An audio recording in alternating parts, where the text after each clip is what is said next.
Hi everyone and welcome again from this Royal Oak Bowling Club, this fabulous indoor covered complex here which has already hosted some amazing bowls over last Tuesday and Wednesday night. We're here for the start of the second week of this new televised event called Twilight Bowls League, and we're loving it so far and we're loving your feedback too. So how does this work, this event which is fast paced? Well, we've got lots of interesting rules. They are pairs, they play with 3 bowls each. There are 5 end games, that's all it is. A match is only 5 ends. There's a tiebreaker if required. They play 2 games each and they're playing in the same direction each end. So let's have a look at who you're going to see tonight. We have 8 teams, 4 of them play tonight, 4 tomorrow night. Tonight we're seeing Peter Shane and Rob Ashton and Dave and Logan Clark, father and son, a mother and daughter combination, Jenny Stockford and Terry Blackburn, and Adam Bailey and Lee Warburton. So tonight let's see who's playing against who and who's going through. Well, we'll find that out later on, of course. It is Shane and Ashton against Dave and Logan Clark,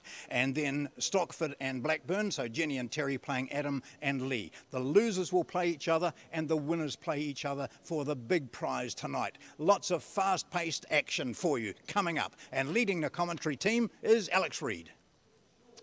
Thanks, John. Yeah, certainly looking forward to this, which is, of course, our second week of the Twilight Bowls League, and lucky enough today to be joined in the commentary booth by Selena Goddard. Selena, we've just seen who we're going to watch play today, sort of the Logans versus Rob Ashton and Peter Shane. What do you think we can expect to see from this game?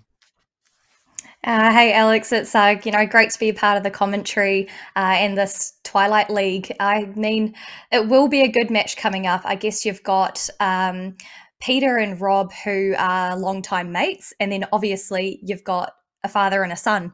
So both of these teams know each other very, very well. So I think we're in for a good one tonight. Absolutely, as we see Logan Clark here on end 1 of this game. First bowl on the forehand. And we heard John Macbeth, the host of this event, talk to us a bit about the conditions of play. Something that's a little bit different about this event, Selena, is that the players sort of take turnabout playing lead and skip, don't they? Yeah, that's right. And I mean, I reckon in a way it could possibly be a good thing because it's one less conversation that you don't need to have, right? Like who's going to lead, who's going to skip. So you get to see the best of both worlds from all of these players, and which will be a challenge for some, but no doubt all of them will really enjoy it. Yeah, it's been a good mix, I think we've seen in week 1. As we see Logan here on his forehand side. What a start. What a start from these 2 teams in that bowl. Oh. I mean, could that have sat down at a better time? I mean, I reckon it's, here you go. You can see him laughing about it now, but it was still going to be a good bowl if that didn't fall down or not, right? But it's really, really good to see both of these teams getting them all in really good areas early. This is a really good sign for a good match. What a shot. Look at this here from Rob Ashton. That's beautiful, isn't it? Tit for tat at the moment. Joining in the commentary booth as well, we've got a third person, Mr. John Macbeth. You can move quickly. It seems like just seconds ago I saw you on the television screen. Yeah, but I'm puffing. I had to go about 20 steps.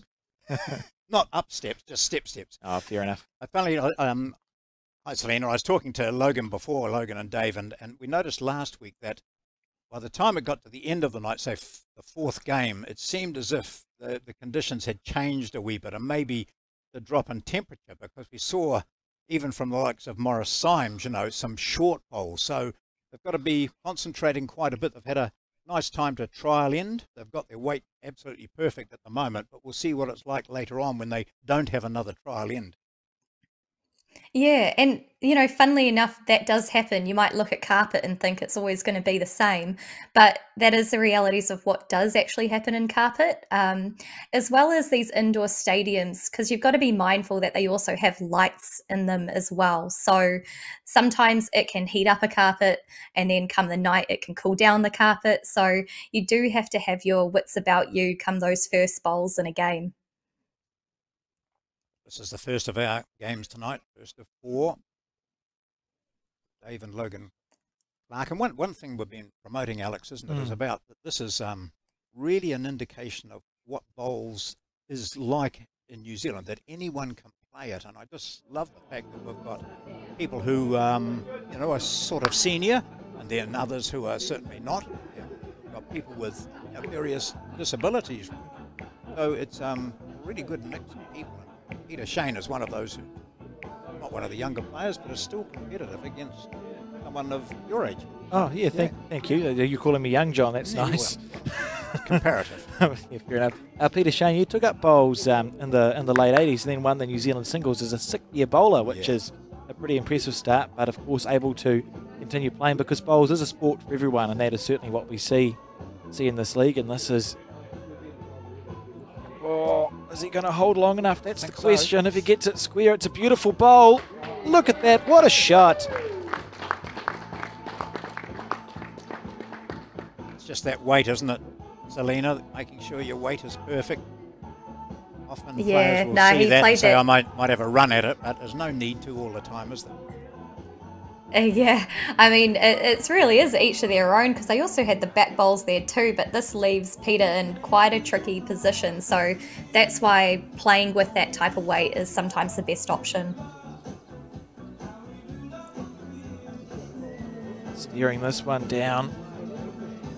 Already, I think we can see the benefit of that first week's play. You know, look at this first head. We've had a lot of effective bowls already, and I think we'll see that as the weeks progress, I feel. Dave Clark. I don't know, all of these players will have played bowls over the weekend, and a lot of bowls since last Tuesday and Wednesday night. Rob Ashton was saying that he played in the Wellington Centre fours. They qualified, so he was getting a bit anxious that he might get up here for this. So, very, very competitive. So, Selena, we talk about the ages of people who play bowls. Can you just quickly, before we see the last bowl, when did you start playing? What was your introduction to the sport? What was your age? So I was 14 when I started playing bowls, and I got introduced to the game through collegiate bowls, but also my parents played too. So it's been a great 15 years of playing. And plenty more to come, we hope, as we see this first end. One indicated to Dave and Logan Clark. A great start. Looking forward to the rest of the game if that's any indication. We determine a name for this construction yet? What do you think? What would you call it, Selena? I always thought it was called a lazy kicker. Oh, yeah. I can see it. Yep. You know, for those of us that don't really have a good football foot, you know, you can always relate to that. Go back to those. Fair enough. So 1 to Dave and Logan Clark as we begin the second end of this game.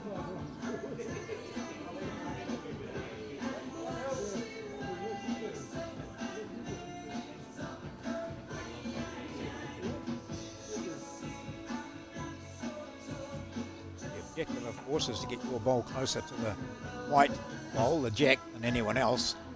Sounds easy. Well, it's a straightforward game, isn't it? It's just simple, John. Worry simple, about John. your green, or how wide you're going to go, and how hard you're going to push your ball. So wait, and those are short bowls, and yet, Selena, that circle that we're looking at, if you put 3.5 bowls to one side of the jack before you crack the outer edge, so it's not a big area, is it? But if you can get 3 bowls inside that, you're doing pretty well. Oh, absolutely. I mean, it's funny how sometimes, you know, they'll all be looking at that target, be like, get in that target and I'll be happy. But sometimes it can put like more pressure on you to be like, oh, if I don't get within that target, I don't necessarily have a good bowl as well. But that isn't the case. So that's what people will be striving for. But this bowl here, for example, is the best one on the rink at the moment. And why is that, Selena? I mean, just because it's past the head and it's not cut across the head too much that if the jack does move, it's going to be out of play. So it at least gives the skips something to work towards. So does this bowl here coming in. really is, it's a very strategic game, isn't it, Bowles? I mean, it is simple. It's just trying to get a ball as close as you can to another ball. Yeah. So at first glance, you might think it's a simple game, but there is certainly a lot of strategy towards it, isn't there? Concept. Simple. Yeah, there is. Yeah. That's why we have an expert like Selena here, who's played at World Championships and Commonwealth Games, and look at this. Understands. That's what we're looking for. What a beautiful bowl that was from Peter Shane. And Selena, for that, for example, you talked about that previous white bowl that went past the jack. If that last bowl by Peter had just clipped the jack on that trajectory that it was taken, the jack would have gone back somewhere towards that bowl that had gone past the head that you were talking about, and that's why also that was a much better bowl than any of the short ones. Yeah, that's correct. And also the way that bowl has actually finished behind the jack means that it's actually likely now to be squeezed to the side rather than go directly back to that black bowl. So yeah, the combo of Peter and Rob have set themselves up quite well here, and just as we can see with this bowl coming in, you want to try and get a really good second shot, so then you can give yourself a little bit of wiggle room with your last couple of bowls to try and nab the shot itself. Rob Ashton looking very serious on the mat. He started his bowling career in the UK, John, playing crown green bowls, which is a variant of our game, then came out to New Zealand. And off the top of my head, I think he said he's been playing for 37 years and has 37 Wellington Centre titles to go with that time, which that's not a bad effort. What were you doing 37 years ago, Selena? Probably the same as me. Non-existent. Yeah, non-existent. Rob also Carpety last year. His Swift, they travelled up north and used on the Carpety coast. Entered again this year as well, so he's around a wee bit, getting out and supporting other clubs. Now this is interesting. We've got 5 shortish bowls, and Rob have got the shot. But they could make it 3 if he can sit that black bowl that's just at the bottom here, which he's looking to do, just going around it slightly. Sitting on that would have given them perhaps 3 shots. Oh, what do we do here? What do we think we should do if you are Peter and Logan? Oh, Dave and Logan. Sorry, what's the call, Selena? I'd probably just be doing what Logan was doing there and weighing up the options, to be honest. It's either a dead draw or there was that option on the backhand, to try and squeeze it, but obviously there's a little bit more danger there. So, look, if you go 1 down, that's not the worst result. Close. That's a couple of seconds. Well, in fact, it's probably got 3 seconds there. So Ashton has to play. Got a bigger target to sit on, so if he sits on those 2 black balls that Logan target down, just out the left. How's your weight? Might get to the back door here. How's your weight, Rob? Go, he says. Oh, agonising, but you can see using the circles that the bowl at the bottom left of your screen is closer than that white bowl, so it'll be 1 to Peter and Rob. We're all square in 2. Twilight Bowls League, and it's coming to you from the Royal Oak covered complex in Auckland. A lot of those people in the background were here earlier in the Melbourne Cup. Some were smiling afterwards and the majority weren't. That's of course the better thing to be watching on Melbourne Cup Day, John. Look at that, just waiting for the bowls. You can't tell that Dave and Logan are father and son, can you, John? They look at all alike. Well, we were talking earlier, Selena, about the value of bowls as a sport, and whether you're a real competitive bowler or not. There are so many families now who are playing bowls. Mother and father and kids are playing.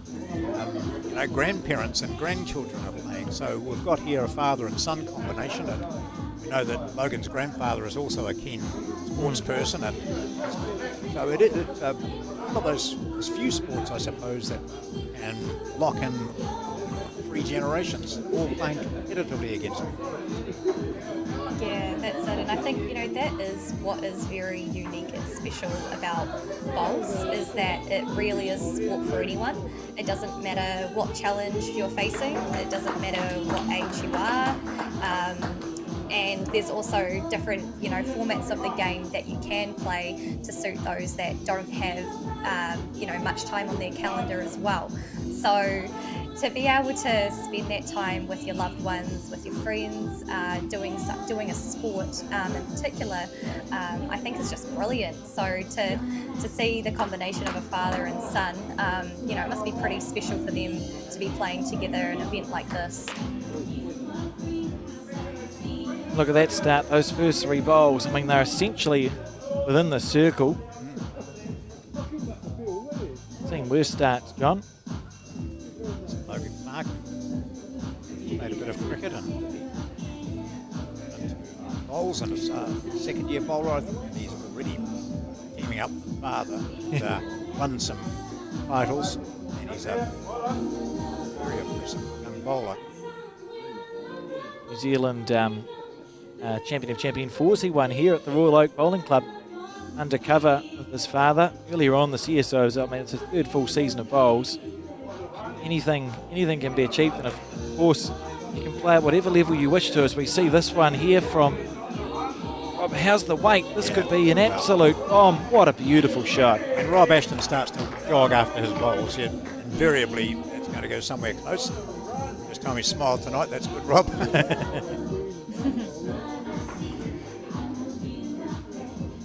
Logan steering down on the backhand side.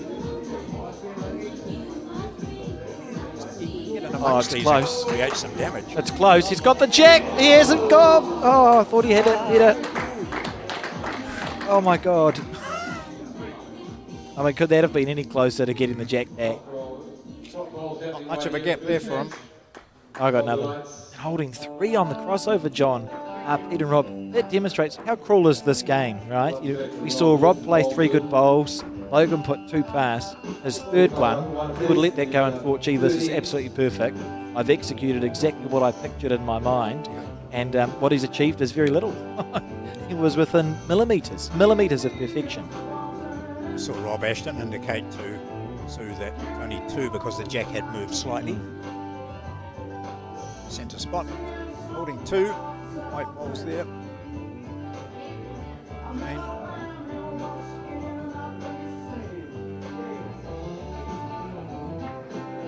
Very close here, Peter Shane. That's a lovely bowl. Yeah. That's a lovely bowl. Certainly 3 now.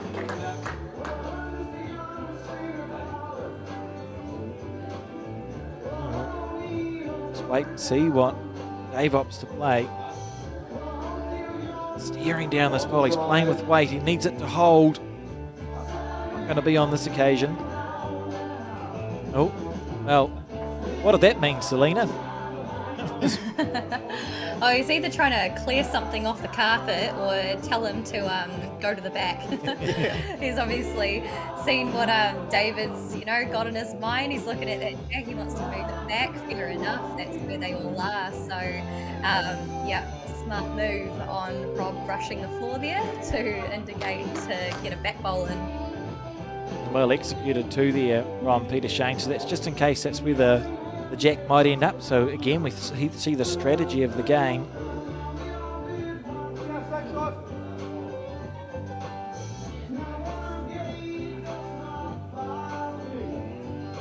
The good news is they're playing my sort of music here tonight. Here goes. Got a bit wider this time. Better takes 1. Oh. 3 down. And the crowd went wild in the background.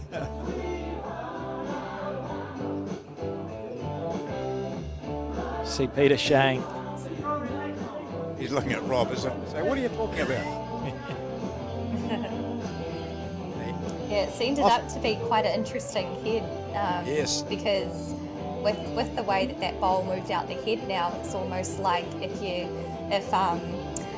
Logan and David, well, if David goes ahead and plays his bowl too heavy, they're going to go down. If he plays it too light, you know, do you try cut it down, or do you try play the perfect shot and drag it back to yours?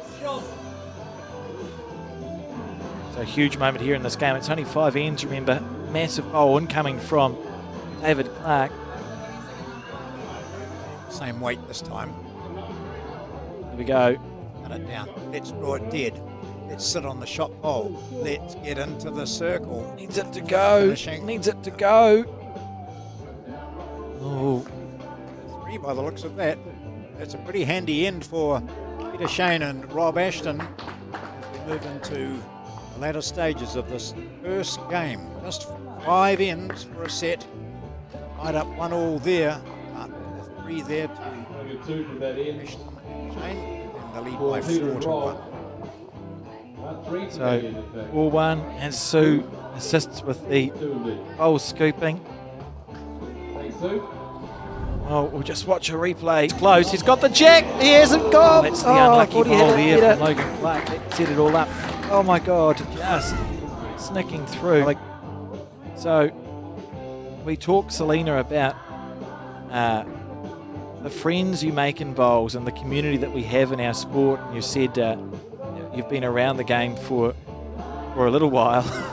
Can you talk us through, I mean, what's it like for you? You've been a really successful bowler, still sort of on the upwards. You've got had a long career behind you and hopefully a long one in front. What's it like when you play bowls and you say go to a nationals? Are there many people there that you know?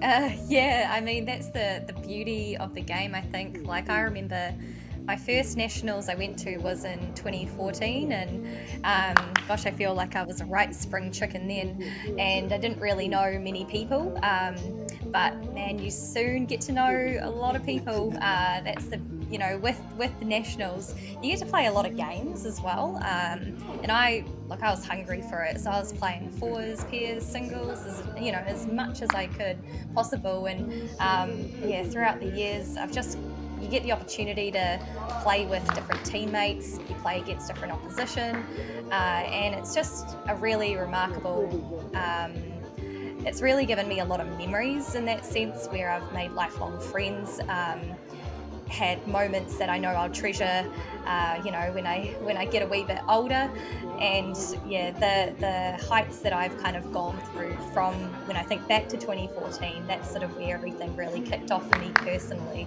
So it's been a really, really fun ride so far. You've answered a bit of what I think the question's going to be really too, Selena, and that is, people often look at young people playing bowls and say, why aren't you out there playing, a contact, why aren't you playing netball, why aren't you playing golf, all those sorts of things. What you've answered already is that it's a heck of an enjoyable game. But were some of your friends a bit critical of you playing bowls rather than joining in the more traditional sport? No, my friends were actually, when I started back in school, I went to Howard College, and that was a very, very sporting school. Funnily enough, we did have a lot of people who wanted to give bowls a go. So, at the time I started it with my best friend, and we really didn't mind what people thought. I wouldn't even know what people thought. I think that people just saw us having a good time and were just happy for us. And then when I started to join my local club and play in local events, that same thing happened. People were really happy to see a young person playing the game, and they still are. So, you do meet a lot of supportive people along the way too. Oh, there. Dave Clark. It's unbelievable. I mean, it's been a really good game, hasn't it? And let's not forget, it's only 5 ends. So one of the beauties of this Twilight Bowls League is you blink and you miss it situation, right? So it's 5 ends, and we do have an update. Eagle-eyed viewers will notice if you look at your score tick on the top left of your screen, and you thought it was a 3 and now it's a 2. You're not going crazy. It was a 2. We won't say we were misinformed, but we were re-informed, weren't we, John? I think it's probably our eyesight. So 3-1 the score in favour of Pete and Rob. Selena, it's sorry. There you go. Selena, it's great that you and other members of the New Zealand team. And I look at that New Zealand women's team in particular, and I think, yeah, Belle Smith is the oldest, and she's in her early 50s, I think. Yeah. So the average age of the team is still sort of 20s, isn't it? So it is a young person's sport, and I think that's sort of glossed over when people are talking about bowls, because one of my pet hates is to see any news story which relates to pensioners or older people or retirement villages, as we see here, one of the spots. They always show bowls, but while old people do play bowls, a young person's game, isn't it? Yeah, and look, I actually just think that is, it's all in the messaging, because don't get me wrong, you know, it's not that it isn't an old person's sport, it's that elderly people can play the sport. And not only that, so can 14-year-olds, you know, so can working dads, working mums, so can... Oh, he's going for a drive. Student. Sorry, Selena. There's just some excitement happening with the bowls. It wasn't that worth getting that excited about in the end. What do you think he was going for there, team? What do we think? What was the plan? Oh, the pack. The pack surely wanted to wipe out the pack. Sorry for interrupting. I mean, it was a great conversation, and I agree with you entirely. It is a sport rule, isn't it, this one? And as you can see there, the pack, talking about those 3 black bowls, if he'd hit those, They'll his go. team might have been 4 or 5 up. Does he have another go? You're on television, Rob. It'll look pretty cool. Yeah. Some people aren't too confident about run shots on the carpets, are they? Either a full-out drive or I think he's going to hit it. Yeah. If all 3 go, isn't it worth it? You Stand by. Our second hot shot of the night. Is it going to be a full-blooded drive from Rob Ashton? No, it's not. Oh, Rob, you've let us down. Yeah. Gentle Rob. I mean, probably the right call, but it's less exciting. Look at this. How good is this from a full-blooded drive to just a little shunt on your own white bowl? Get the shot. Absolutely magnificent. Well, nothing worked for them last week. They lost both their games, and now they're talking amicably. And so Rob's doing the I wish teapot we could stance. hear them right now. Yeah, that's right. Oh, what a beautiful bowl Are we set. going? I told you to play that shot. I told you to play that. Logan looking to use that white ball that sits at 10 o'clock to the jack. Perfect weight, wrong half. So one more to Peter and Rob on this, the 4th end of the first game. Just missed it. One end to go in this first match on night 3 of the televised Twilight Bowls League. And it's Peter Shane and Rob Ashton beating Dave and Logan Clark by 4-1.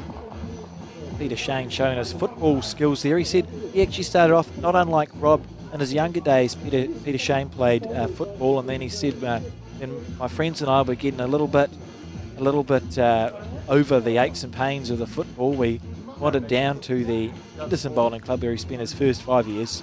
He would have been in his 30s then, so aches and pains, well, you're not that old. In the end of your 30s, I say, at 30.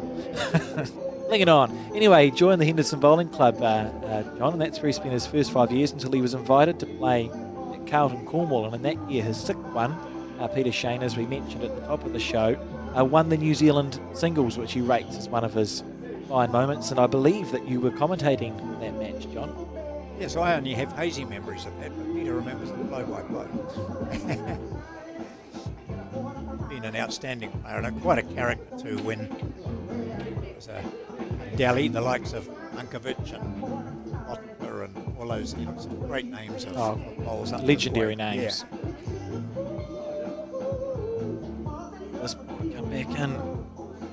So Selena, you put yourself in Dave and Logan's shoes, and I suspect the answer is that, but I'm going to ask you anyway. If you put yourself in Dave and Logan's shoes on this, the final end of this game, what are you thinking? I'm thinking nail the centre line and basically nail the centre line with, minimum 3 bowls. You don't want to leave them a target, obviously. They'll whack it. and if you can get it on the centre line and hide that jack, it just makes it a bit harder for the opposition to get another one in there. So he started well, and I got faith they do have an opportunity. 3 is achievable to get to force a tie break. See that Peter Shane was saying to Rob Ashton, I don't like the position of that bowl because it's usable. It was almost usable. Just that bowl sitting out the side. Just half a bowl off of the second one, Logan Clark, as we see Rob Ashton on his forehand again. Of course, and Trodden after his bowl. That means it's a good one, John. Yeah. Or his last one. Well, either.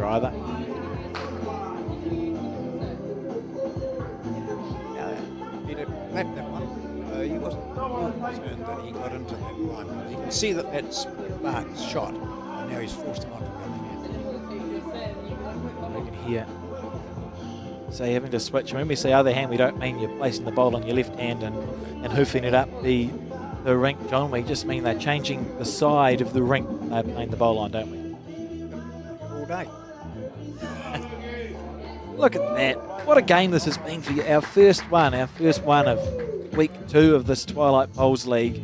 What an absolute rip-roar of a match. Now the crossover now, this is the first game of night 3 of Twilight Bowls League, and Dave Clark comes down to the mat with Peter Shane here just coming in the shot. And as you look at it, there's 3 shots the difference. But Dave Clark will be quite heartened by the situation down there. He might only hold 1, but there's a definite opportunity for them to pick up 3, force a tiebreaker. It's really up to Peter Shane to thwart that. Incredible start. So Peter on his backhand side, but just to the right as we see it. Playing the game for a long time. And a real chance, as Selena said earlier, this is developing into a real chance for a 3 here for the father and son combination of Dave and Logan Clark. Yeah, absolutely. Oh, I wonder what he says to himself there. You can see him doing a little bit of self-talk. I mean, they have it all waiting great. Just trail that jack, move it back a little bit, and they'll really be in for the hunt. Oh, I mean, it looks like such a golden opportunity here. Peter Shane has played enough bowls to know this is not a head. If you're playing with the white bowls, it's not a head that you look at and go, well, we're safe here. Steering it down. Wait, Peter. Need to get a wee flick underneath again. So, big bowl coming up for Dave Clark. Holding 1, 3 behind. He can just push out or sit on that white ball that's in the group, and they could go in front. He's quite capable of this. Oh, he's quite capable of this. He needs it to hold. He needs it to hold. Oh, no. How is it still there? Oh, that's the heartbreak of bowls. Gosh, almost the perfect bowl. It was a bit jammed up, but fraction of a... Oh, he's got another shot, of course. Chance. What does Peter Shane do now? Can he bring it in to sort of really negate this shot of his opponent? Look at this here from Peter Shane. Okay, he's got a chance. Dave's got a chance. What's he going to do, Selena? Contact on their bowl there. It's looking to jimmy that white one straight out the head. This is to win. Last bowl of this first game. Peter Shane and Rob Ashton against Dave and Logan Clark. He's got it. He's looking for contact on his own black. And not quite square on. And so Ashton and Shane win this first match against the Clark combination, father and son, by 5-1. What a great match. It really was. So lots in that, Selena, for people watching and not understanding bowls, or maybe watching for the first time. Just a self-explanation there. It wasn't really about what the players were trying to do, what they had to do.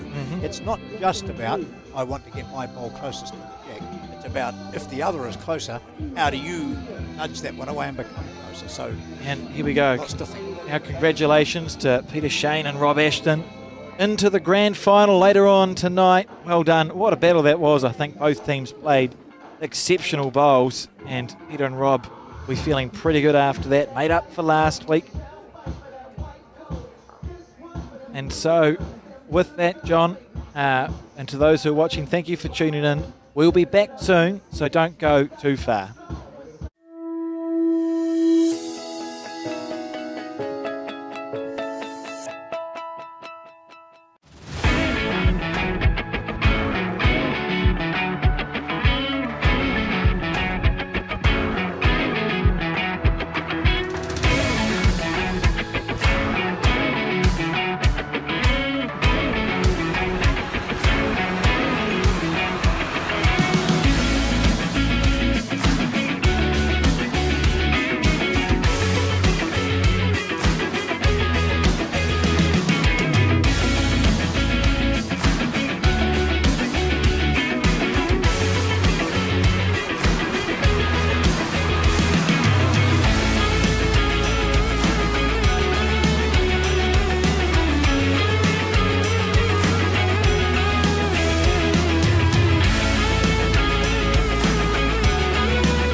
And here we are, welcome back to the Twilight Bowls. The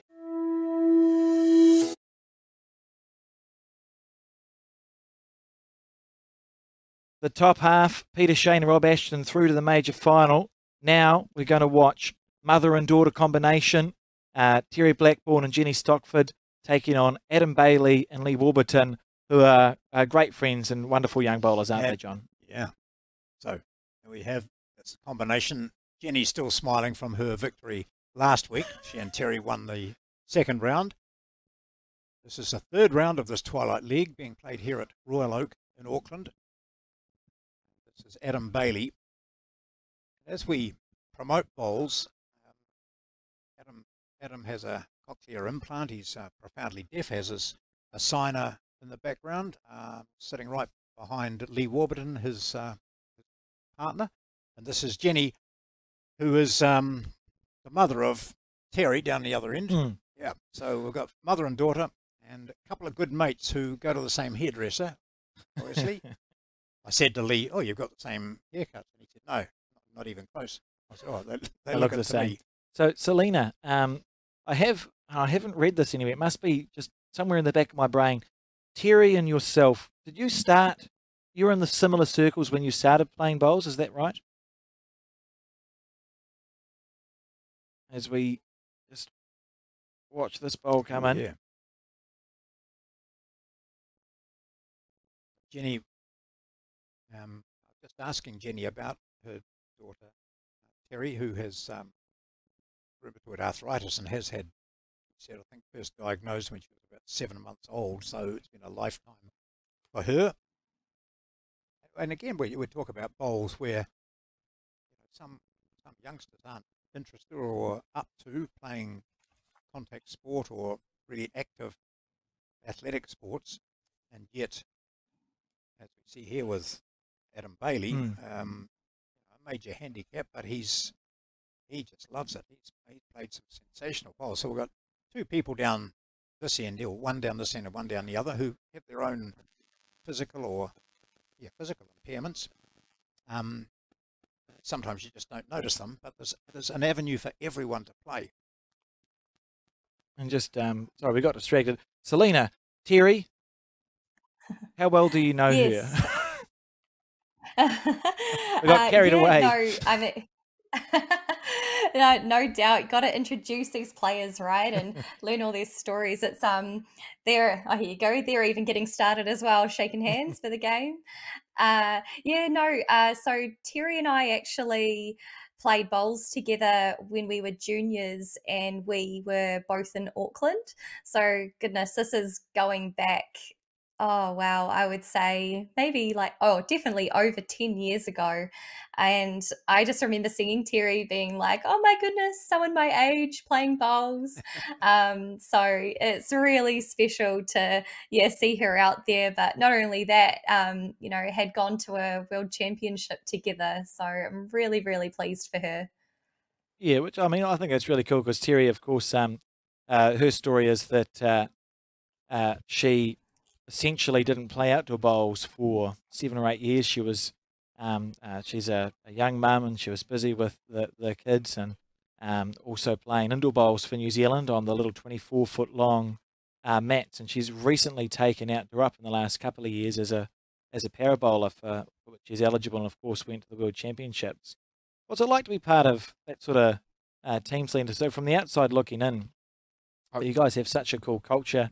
I think I shared with you before, you made me cry with one of your little, you did like an Instagram story or something, and you emotionally manipulated me with Dave Dobbins singing Welcome Home and sort of panning through the apartment. So it seems like a really cool culture. What's it like? Yeah, I mean, you've cracked it on the head. It is very emotional because we have such a great team. Look at this one coming in. Right, Can't go past these touches, right? Yeah, we just feel very privileged to have a great team around us that bring the best out of us. Here we go. I love the way that Terry and Jenny communicate. Just going off topic here, they're just so If you hear more of Terry and Jenny, you'll know that they're very soft spoken and they just kind of do their thing, put their heads down, and go away with it. But yeah, going back to the World Championships, I think it was extremely special this year. It was my first World Championship, but for also to involve the wider squad, so to involve the vision impaired and the para bowls. And I tell you what, since Terry is here, she is one of the most inspirational women I have ever met. I feel really lucky to have had that experience with her and just, connect with her and hear a little bit more about how her life's gone since, 10 years ago. And yeah, she's an incredible woman doing amazing things. Oh, that's brilliant. So, back to the bowls. Under a little bit of pressure here. Gary Blackburn, Adam and Leaf started off with a hiss and a roar, holding, I would say, 3 or 4 shots. So, Terry, this needs to be a big bowl, and it is, isn't it? Is it? I don't know. Ready for it. Oh, pretty big. Oh. Well, we'll see what the result is, but I think quite a good shot there, potentially to cut it down to, I was going to say 1, but Jenny's pulled out 2. Oh, she's not stopping. 3 conceded so far. Yeah, the jack moved, didn't it? So she played, Terry played a bomb last week, didn't she, in one of their games? 3 indicated there to Adam and Lee. And then apologised because it was a bit of a slide off something and ended up getting the shot when they were about 4 down. And I think it was against Morris Symes. Cracked it on the head. It is very emotional because we have such a great team. Play here. This is the bowl that takes the jack around the corner. Can't go past these touches, made it all right? happen. Yeah, we just feel very. Oh, perfect. So I went through secondary school. Good start to Adam and Lee. While I was getting a drink of water, I don't know whether you talked about communication and how that happens. No, you go for it, John. Yeah. I was interested chatting to both Lee and Adam, and Adam through his sign person. And I said to Lee, the great thing about playing here is that there's so much music out there on the green. Each one end, people down this end can't really hear what the other person down the other end is saying. So it's pretty much all the bowlers are using signs. And there are obvious signs when you're playing bowls, putting your foot there and saying, if you can get one about here, that'll be a shot, or come through arm action, says play with a bit of weight, or and all that sort of stuff. So you can Lovely do it tee. without look actually at this. verbally communicating. And they do it without verbally communicating all the time. Yeah. Because Adam is profoundly deaf. But he and Lee have got this great sync going between the two of them. It's really great. This bowl, so Terry played an absolute bomb there, taking the jack from the middle of the circle back a little bit. That's essentially a perfect first bowl. It'll be interesting to see what she decides to play here. Yep. Not there. Jenny just indicating. Yeah. So let's there's stay your on the sign, same isn't it? hand. You know, just come down this hand, draw it down here. That's where it needs to go. Look at this. Bad line either, is it? I mean, that's okay, I suppose. That's not bad. So, Selena, you've played on televised rinks before. We were trying to explain it last week. It's hard to explain how it feels, which is a good preface to the question. So, how does it feel? It's actually I personally I really enjoy it, especially in formats like this where you just play from the same marks, because you can just really try and look, let's be honest, we all want to be perfectionists, and this kind of format kind of allows you to just keep playing the same line with the same weight all the time, so you do end up coming pretty darn close as we see awesome consistency here from Terry. Yeah, it's carpet's also different, you know, around the country. So if you do play a game at, you know, your local club and they have a carpet, like I'd encourage you to go to your neighbour, you know, your neighbouring town and try their carpet too, because everyone is a little bit different.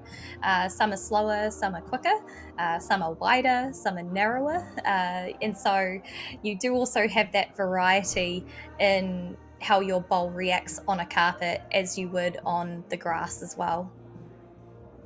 Oh, I was wondering what Adam was going to play there.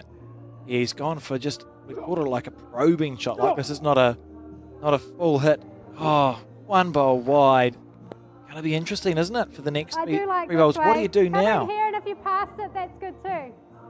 See what she does with hers, of course. That enters the conversation, doesn't it? Because he was, less than half a bowl wide, and he would have taken out two of those wide and maybe pushed the jack back to his own one. So, and he'll match that back. Yeah, really good, Mum. Clean run. Yeah, good shot. Of course, the week one winners, mother and daughter combination, Terry Blackburn and Jenny Stockford, and I think that indication there from Lee was just to play that weight so that your bowl will stay up on the rink if you miss. He's gone more weight. Yeah, it's a good thing they have their sign language down, because I didn't. That's not what I interpreted his. No, I thought he was just the same again, being. basically. He was more weight on it. What would you play here if you were Adam and Lee, Selena? I mean, I don't hate what they're trying to do. I think especially now, you've had two cracks at it, why not a third? That's sort of how my brain kind of goes. Surely third time lucky. And it is just, look, they're either got to change the weight or change the line, and you've got to be certain of what adjustment you're making. Yeah, I think I've been changing my weight slightly and just, getting that.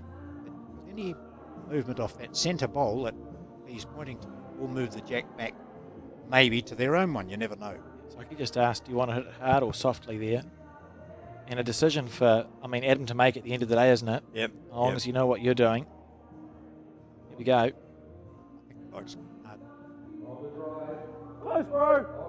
here. Close here. Oh. Oh, from 4 to 2, that's better. Mighty effort. Is there a bowl to come? Why is, what was Terry doing? That's a great thing to do on national television. Just wants to take the 2 points and move on, I think. He was so relieved that her white bowl was still there that she moved into Touchscreen. take it. Jenny with a chance. We call this a bonus bowl. to make it count. And Terry was right in the end, there to the mother and daughter combination of Terry Blackburn and Jenny Stockford. 2-3 the score after 2 ends.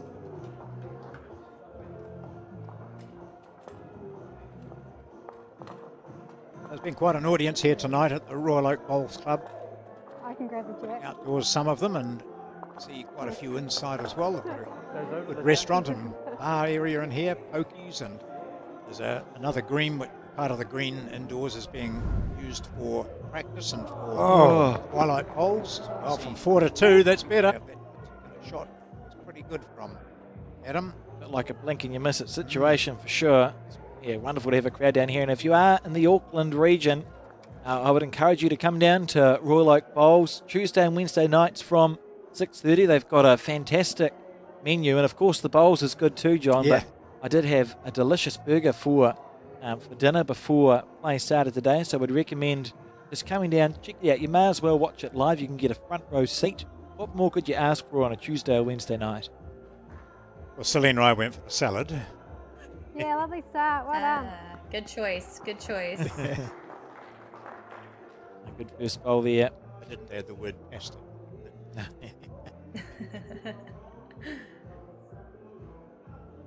And you see that word Twilight up there, and Bowls New Zealand and all clubs around the country are promoting Twilight bowls or business house bowls as a way for people to get into the game and just sample it. You don't have to join up or anything, but it's a fantastic sport from a social point of view. So lots of Christmas events are being booked at clubs around the country.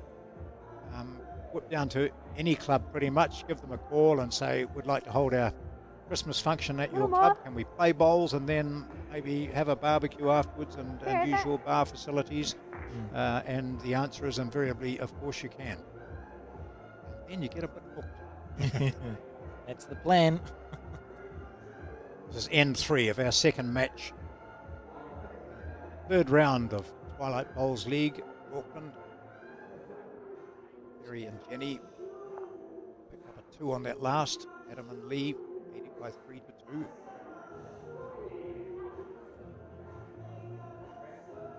And quite a familiar figure on the Bowls 3-5 that was televised a lot. Well, those were the days, John. Yeah, pre-COVID. I think you actually played a bit. Yeah, I did. It was my peak as a playing outdoor bowler. Should have retired from playing after about 1 year of that, I think, John. That's the highlight. You played well with Aidan and co, and then Aidan Nakarua won the Southland event that you were at. Yes, you did. Yeah, the charity pairs, and that's actually that's a good segue, John. So one of the things we talk about in bowls is how cool our community is, and there's an event in Southland called the Charity Pairs. It's just run its 36th event.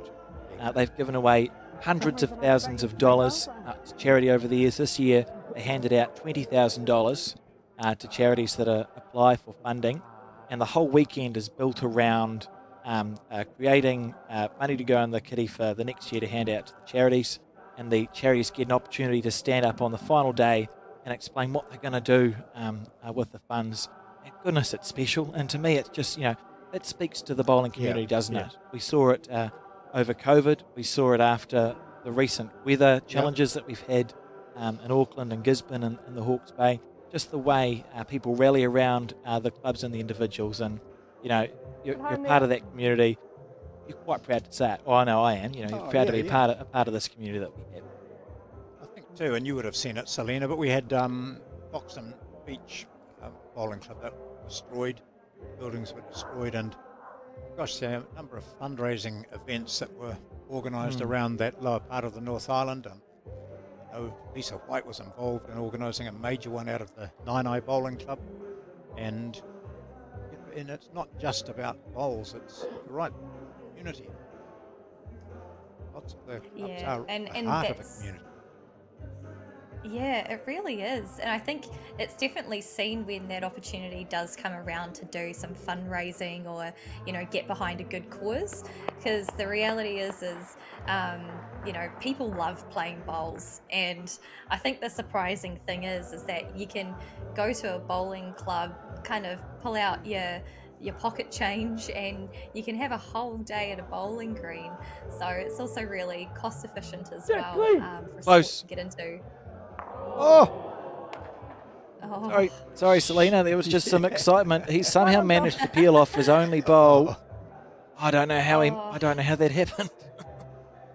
Pulls on your heartstrings, that kind of shot does when you're so close, but it just goes the other way. Oh, Terry doesn't. She's looked happier. But that's the same face she pulled when she bowled that True. curler last week, when True. she knew she was narrow, but she managed to just get a nice little wick off a shorter bowl, flicked in, took out the oppositions, and sat there for shot. That grimace turned into a grin, sheepish grin. What do you do? What do you do here, Selena? What's the call? Well, I mean, it's that one again. You either draw, back south to draw, get second shot, or obviously the shot, or have another crack. On the draw by the looks here, Lee Warburton. This is close. This is close. Oh, my goodness gracious me. What a lawn bowl we're about to see, folks. That is as good as you'll see anywhere in the world. Absolute stunner. Lee Warburton. What a shot. Got a bit excitable in the commentary booth then. There were 3 shots down then, at least. I'm sure it was 3 we saw from Sue the marker. It's, again, matching her shirt colour with her hair colour. I think that's the trend we should start. For those of you with hair, that is. Oh, just what an unbelievable bowl. Yeah, That's just. Oh, I've been rendered speechless. Heartbreaker. 4-2. Well, not speechless. I'm still talking, but 4-2 here on the end, on the fourth end of 5.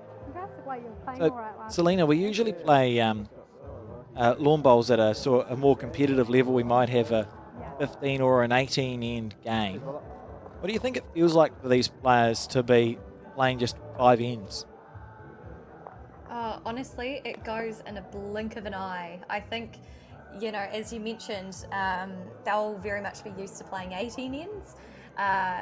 Often, I don't know, sometimes it feels like for me it takes me 5 ends to really get into a game and see what way it's going. So, you know, this is a bit of a shock to the system sometimes when you do play it for the first time. And, you know, if you're Terry and Jenny and you go down to 3 on the first end, you're, you know, under the pump. You feel like you're under the pump for the remainder of the game. So it is pretty brutal, but it is also very exciting because it can go any way. Trick's good. This is interesting. Look at that first bowl of Lee's. His last bowl was that perfect one. Front toucher. Front toucher, right into this. His next one, which is the first on this, the fourth end, is about 4 metres short. How does that happen? We all know how that happens. Quite a lot for me. Yeah. Me, that's quite a close one. Sometimes you find you get skips like that and they draw a front toucher, then you're like, oh, you should go lead, you should play lead, and then funnily enough they need that extra pressure, you know, to pull out those gems. But yeah, it happens to the best of us. Gary Blackburn trying to make a correction here. 2 kids, Lockie and Tyler, husband Sean, I'm sure will be at home watching on. So hello to them if they are tuning in, and I worry for your blood pressure, Sean. Adam and Lee, great mates, young bowlers, battling it out on the big stage here at Royal Oak. And some short bowls. It's not the final end. It's interesting how this happens sometimes, eh? You know, bowls follow bowls, so you draw a close one and you feel like you have to match it. And other times it might be a bit looser, and it just seems, for whatever reason, it can be quite hard to make that adjustment that's required. Through the hole. Through the hole. Pulling up. So that would have been one in which she thought, I'll give it almost more than necessary. It was a heartbreaking We hole. might already be seeing a slight change, I don't know, on those ends. I mean, Selena's talked us through before about how 2, I think. carpets can change. 2, I Does it happen quite quickly, Selena, when you've played on carpet? If it's cooling down outside, does the green speed change fast? I'm sure. I mean, it doesn't happen within an end, but you will feel that that difference between, say, for example, if you're playing that first game and then you're playing that third game. So you will sense it then, but in all honesty, I personally think what's happened here is when you do tell yourself, right, we're coming to the crunch, I need to be perfect. Often when you tell yourself that, you can drop just that match short instead of having that mind of, you know, give it a chance, make sure it's up, get it really handy. So it could be a sign as well of players putting a bit of pressure on themselves, which is completely and only human of them to do.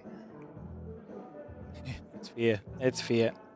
Here we go. So this Well. end, remember the score 4-2 on the top left of your Well done. screen. So Adam and Lee leading by 2 points.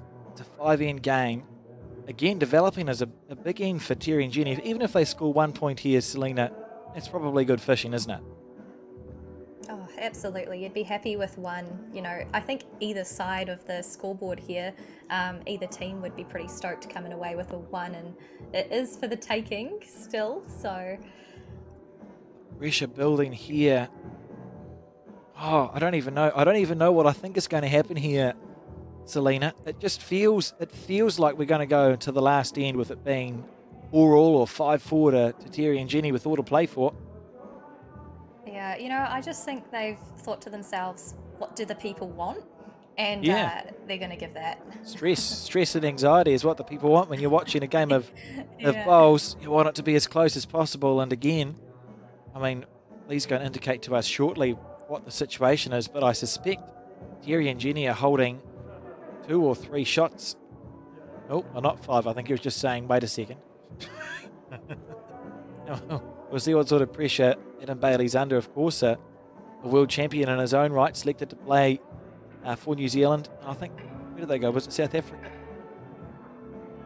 Can't remember off the top of my head, but won the singles there, didn't he? Yeah. Yeah, I think it was Scotland for some reason. Scotland's kind of running through my brain. Yeah, we'll call it and, overseas. yeah, then somewhere heavy as well. Under big pressure here, this team again. Look at this. Look at this. What a bowl. Yeah. And That's again. that's very impressive, isn't it? Yeah. Well done. Under big pressure here. So I favour us. Close. Terry's saying we've Still got good one. for the He turn. said 1 would be good Yeah. fishing because it's 3-4. So for Jenny, is it here just trying to make a 2, Selena? Is that what you're thinking? Yeah, I mean, you'd be happy with 1, but don't be comfortable enough with it because you've still got another end to go. So, you know, if you can get that bonus bowl, you'd be thanking yourself come the next end. It's a difference. And Terry there, Jenny there, sorry, missing the right way. You know, you don't want to One miss right, narrow one and white. pop the Yep. jack. Yeah, So no worries. Yeah. it's missing on the wide side. Cool, thanks. 1. Here we go. So 1 to Terry and Jenny on this penultimate end. And the score now 3-4. Been a great start to the night, hasn't it? Oh, it really has. I think, you know, as it was mentioned earlier, coming from that first week into the second, I think players start to know what to expect. Under big pressure here, this team again. Look Look at this. Look at this. What Look a at this bowl. from Yeah. Adam Bailey. And That's, again, oh, Warburton. that's very impressive, isn't it? A lot of energy. Well I don't have that level of energy. Fantastic to see on television.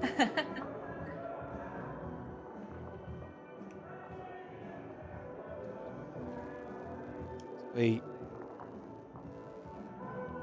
watch this final end. This here, Jenny Stockford gearing up with her daughter, Terry Blackburn, for this Twilight Bowls League.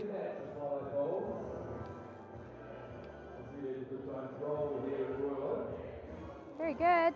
I think this is a close one. Great start. Well done. It's a lovely first yeah, bowl. it sure is. Yeah, no, that's what you want. I mean, first one behind sets you up, sets the tone for the way that the head will go. Adam Bailey on his backhand side, just to the right as we see it. Looking to make it count. Oh, the standard has been very high this evening.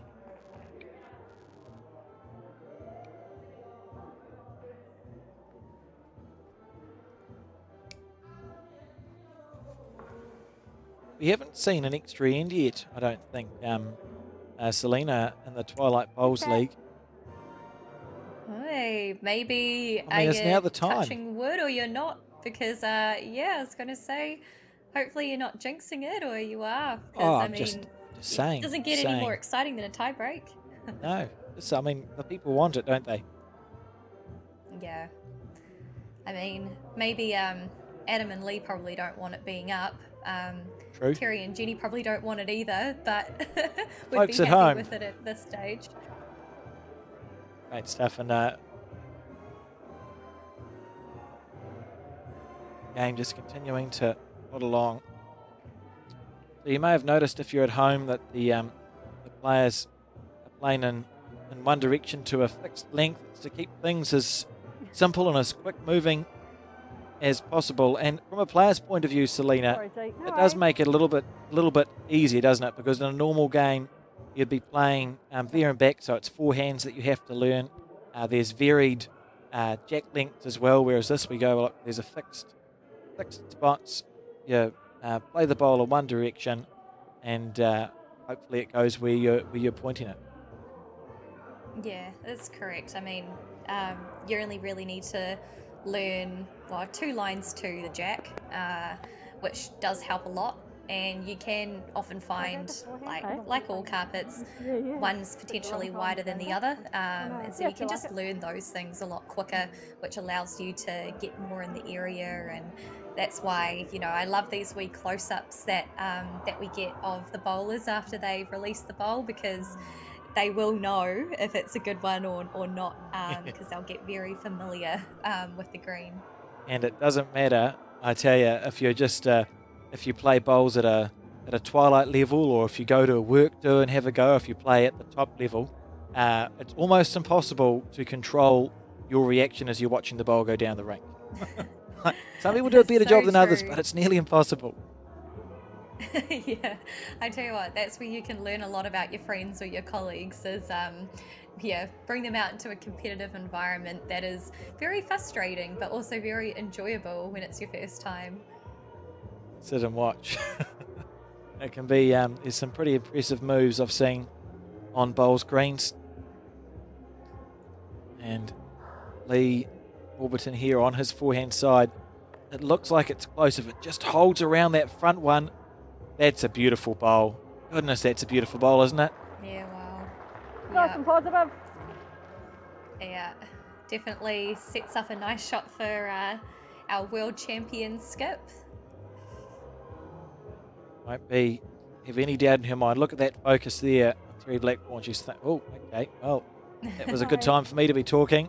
And she knew the moment she let that go, didn't she, that she was just underneath the line. But she'll have a bowl left. If we look at the weight she played it with, it's controlled weight, by which I mean she wasn't absolutely thrown it down the green at speed. That's because there's a bowl at the back of the rink that is Adam and Lee's, I think.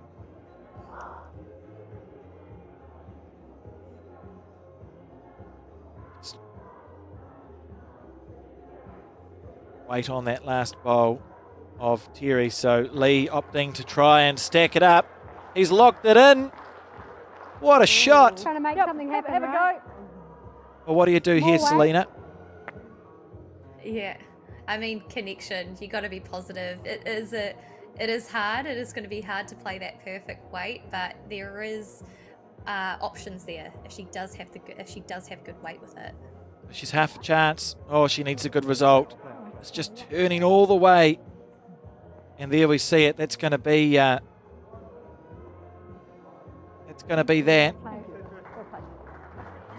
A great start there. Very commanding performance from Adam and Lee. They have defeated last week's champions, mother and daughter combination, Jenny Stockford and Terry Blackburn, and they will find themselves in the grand final against Rob Ashton and Peter Shane. What did you think of that performance, Selena? I mean, another cracker, right? I feel like we're really in for a treat tonight. Really seeing all 4 teams playing really consistent bowls. I feel like for all of them as well. Each game kind of could have gone any way. So yeah, we're going to see the championship, and we're going to see that bottom half game go off. But I really couldn't tell you who I think will win it, which is a great place to be for tonight. It absolutely is. Now we're going to go to an ad break, and we'll be back with the third versus fourth playoff.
Two fabulous games of bowls so far, and we're waiting for the next match, which will feature the losers of those two games. We're moving away from bowls, well, not altogether, because I want to talk about the Rainbow Games, which are being held in April of next year, and I've got the event director Tom Leonard here. I've said April.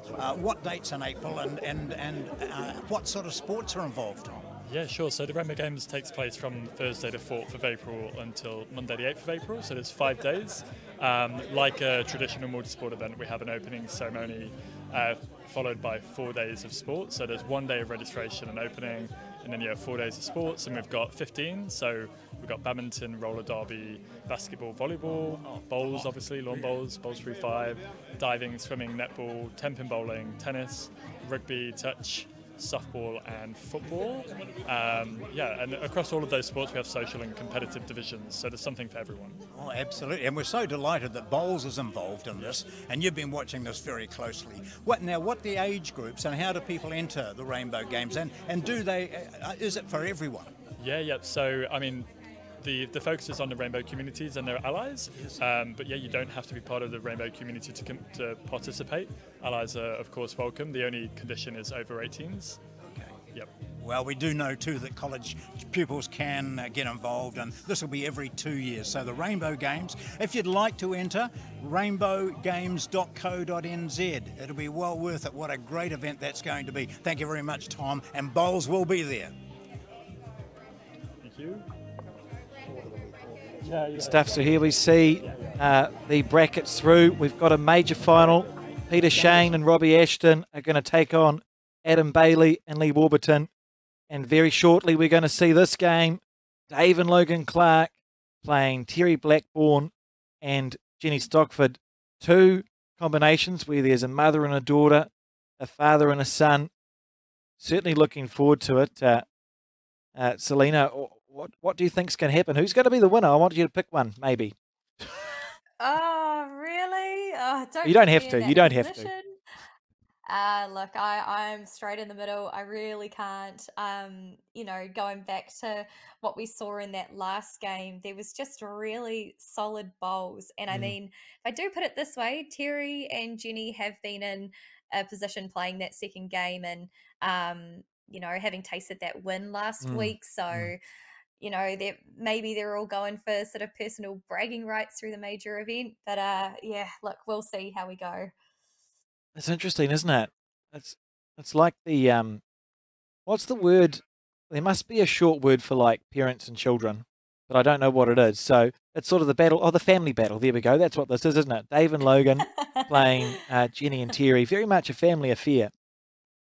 It really is. Yeah, it is. It's it's quite special to see. I would love to know if ever in the history of just say even normal bowls games, if if a family affair has kind of happened before. So yeah, no, it's a really sort of special place to be for all of them, right? There's a few that come to mind. I know the Scotland brothers, they won the New Zealand pairs together in the mid-90s, I feel, and of course Scotland's a famous name in bowls, a very much a family team. I reckon if I really pull on my grey matter, I think there was a Brackenridge family, but we're probably going back 100 years. I can certainly remember the Scotland family. In fact, PK, I think, was what we might call the grandfather, but then Phil, he was the first ever bowler I interviewed at a national championships in 1975, Alex. Where were you in 1975? Oh, the same place Selena was. And Phil was great.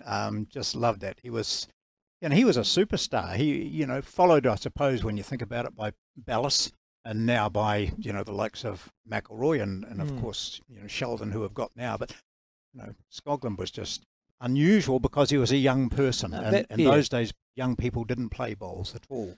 Yes, he won the New Zealand singles at the age of 21, John, and letters were written to the paper because he shouldn't have been playing bowls. Why is this man playing bowls? He should be playing rugby or... How magnificent to see how far we've come as a sport. The whites are gone, the black bowls are gone. It's a game full of colour and life and people of all ages. This is the playoff, the third and fourth ready between the two teams which lost their first round matches, Dave and Logan Clark. So we've got the father and son against the mother and daughter. Yeah, we were trying to think, Selena and I were trying to think of, there must be a name for like father and son and mother, like a word. Yeah. We went like for family. And we went for family battle, but I don't know. No, I don't know. My grasp of the English language isn't, it's not there yet, obviously. We can, as we've done before, Selena, Alex and I, it's just pick on names that make no sense at all, and they stick. So mother That's and one daughter. way to do it. I like that method. Yeah. Our English is created. Right, so first end, Dave and Logan. If you look at the, I've neglected to mention this actually, but you'll note, viewers, that the teams are playing with either black bowls or white bowls, and they're all the same model. That matches the scoreboard at the top left. So Dave and Logan are on the white side of the scoreboard. They're playing with white bowls. Terry and Jenny on the black side of the scoreboard, playing with the black bowls, just in order to make it easier. Of course, if you were playing the more traditional game, generally players bring their own bowls. It's a bit like golf clubs. You become a little bit attached to your set of bowls. But for a TV product, much, much easier just to go, look, we've got this team and that team. These are the colours they're playing in. Keep it nice and simple. And the players, we've seen them tonight showing no signs of finding the bowls challenging to work with at all.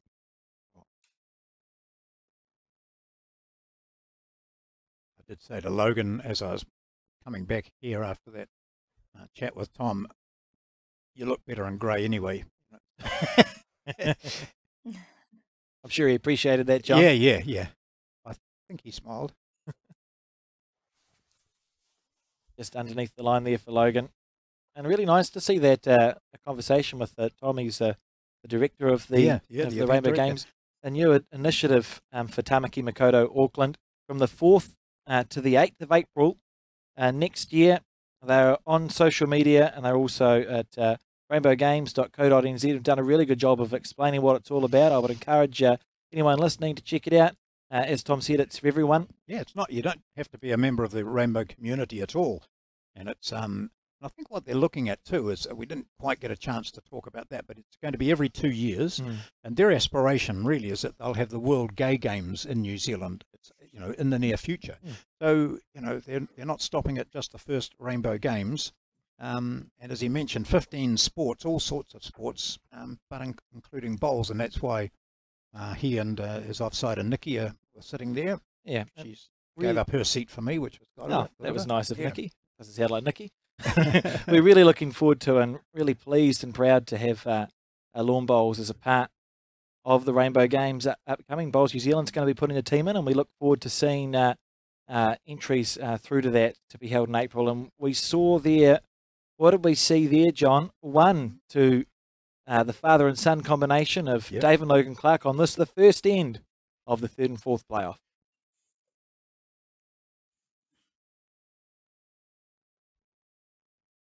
We're talking about promotion of bowls a bit earlier too, and this is a fantastic promotion. But there are a lot of, out-and-out bowlers out there who are saying, some of this bowls isn't the greatest of quality. How did these people get here? It's about, it's getting bowls on. Gosh, getting bowls on Sky is fantastic. Getting any sport on is fantastic, and the production is all done by Bowls New Zealand. And what it is portraying is, young people, older people, people with disability, people of all races, abilities, whether a sports person or not, you can play bowls. So that's what this is about. And it's explaining the game a bit to people who might not have even seen it before, but are now keen to go to their club, and perhaps when they see an open day, which is what, a lot of clubs are working towards at this time of the year, or business house bowls or twilight bowls, don't be afraid to go along and have a go, because nobody laughs at you if you throw it down poorly, because you'll get better. When you go to a bowling club, to a bowling tournament, be it twilight bowls or otherwise, this is what it looks like. Yep. This is what bowls is, as we see. Lovely shot here from Logan Clark, willing it to stay inside the circles. Now the circle from end to end is 1 metre, I've been told. Yep. Whatever that means. It means it's a metre, doesn't it? Yeah. Sort of. Yeah, I think so. 1 metre is a metre. Yeah, Yep. I've answered my own question there. I suppose we can thank the French for that, as we see Terry Blackburn here on her forehand side. Great start. So Selena, again, you've been playing bowls for what seems like a long time, doesn't it? But can you talk us through what club are you playing out of at the moment, and what's a typical experience at your bowling club for a member? I've been playing for 15 years now, and my club is Takapuna Bowling Club, so on the North Shore. And Takapuna is really, it's kind of like a bit of a hidden gem, to be honest. A lot of people know the Takapuna area, go to the beach and go to the cafes, but a lot don't know that on Byron Avenue is a beautiful bowling club where they've got a grass green and a carpet green. They also have a really big volunteer basis, so if you're looking to get into any corporate events or Christmas parties, or just want to give bowls a go, there's always someone there to give you a hand. And I think as well, as we do into these sort of summer months, I know I'm obviously based up here in the Auckland region, that you'll see a lot of clubs do open their doors when the sun is out to those that want to give bowls a go. You might even hear people playing as well early in the morning, because from 8 till 5 p.m. there's always bowlers on the green. It's a bit of a scattered head here, and maybe we're already seeing a bit of a change in the green. Selena, with your busy program though, do you get to play club championships, or do you not get to play club championships? In the recent years, not as much as I would like, but I mean that's also is my choice in a way. I feel really. I feel like I've had a lot of opportunities come my way where there's been some major events to be preparing for. Yep. So the balance of trying to play in everything is always really hard, as much as I would like to. But come 2024, the international calendar is a little bit more quiet, so I'm going to be looking forward to getting more involved around the region and playing. Kind of going back to basics in a way. What feels like the more at-home local events, which will be great. Seeing here, Alex, that this is a bit similar to last week, isn't it? The third game of the night, after everyone was, go back to the first game, everyone was peppering the jack inside the circle, majority of bowls were there, and now, what the time is, an hour later, they're just struggling a wee bit. Yeah, I think the players adjust pretty quickly. It won't take them long to figure it out, so I expect the last half of this game to be a tight head, but absolutely the carpet must be changing. And just to pick up on a point you said earlier, John, we talked about the busy calendars of our blackjacks. So we have a blackjack at the moment, Taylor Bruce, who's just won the World Championship singles, and every time I seem to check up, she's going somewhere else and doing something else, John. I think pretty sure I mentioned a club. You might know a little bit about this club. Is it the Raumati Bowling Club? Something to do with Taylor Bruce? I'm sure I saw it mentioned somewhere. I don't know how, but it's Friday week, it's the 17th of November, about 3:30 in the afternoon. She's coming up to Raumati from Christchurch, and she's going to play an exhibition match against another outstanding female bowler, and Lisa White, who's a member of Raumati. And it's going to be an exhibition in that we're going to do a bit of explanation as well, because there'll be people there who might not be bowlers. And then once that's over, Taylor's agreed to come inside, and we're going to have a chat to her about all the things we've been chatting to Selena about. You know, why bowls? How do you become a champion? How much work went into it? You know, pressure she went under when she was younger, and I remember those photos of her when she was down at the World Bowls, and I was down there in 2012, and she was there watching and got inspired. So who inspired her? And you know, all those sorts of things. Because so much, Selena, I think, isn't it? The bowlers, average bowlers like the person who's talking now, if you get into a situation, for example, where you're leading in a match, and then all of a sudden you're not leading in a match, Panic. How do you handle that? Panic's the answer to your question, So John. those are the sort of things we'd like to hear from people like Taylor, and that's why we're delighted that she's agreed to come up to Raumati and meet some of our fine people. If someone wanted to go, is there still time, John? Oh, absolutely, yeah. Just rock up on the day.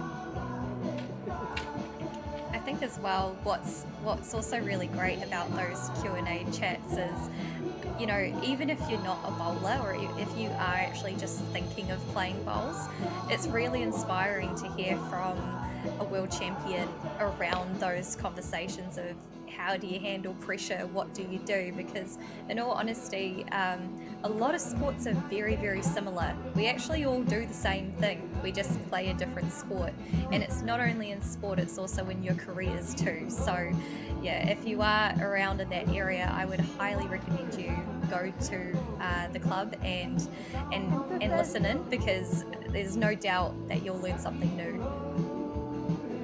It is fascinating, isn't it, how you can apply lessons learned in sport through other areas of life too. If we talk about what do you do when you're under pressure, etc., etc. There's a lot of transferable skills, as we see Ever Clark here on his backhand. I can't get over this, honestly, Alex. That looked to be a perfect weight coming, you know, when it was about 3 metres short of the circle. So it's not quite tricky. We'll see the father and son against mother and daughter. We'll work out those are terms for those. And see, even this ball now. Well, yeah, we'll see what happens over there. As you said, the second half of this game. Start figuring it out. It will change. Selena, can you talk us through, as a player, how do you know that it's the green that's changing and not you? Question. I mean, that is the question of all questions, right? Like, I mean, yeah, it is a tricky one, but at the end of the day, it's always you. Yes. because with bowls, I've always felt like the better bowler at the end of the day is the one who is the best at adapting.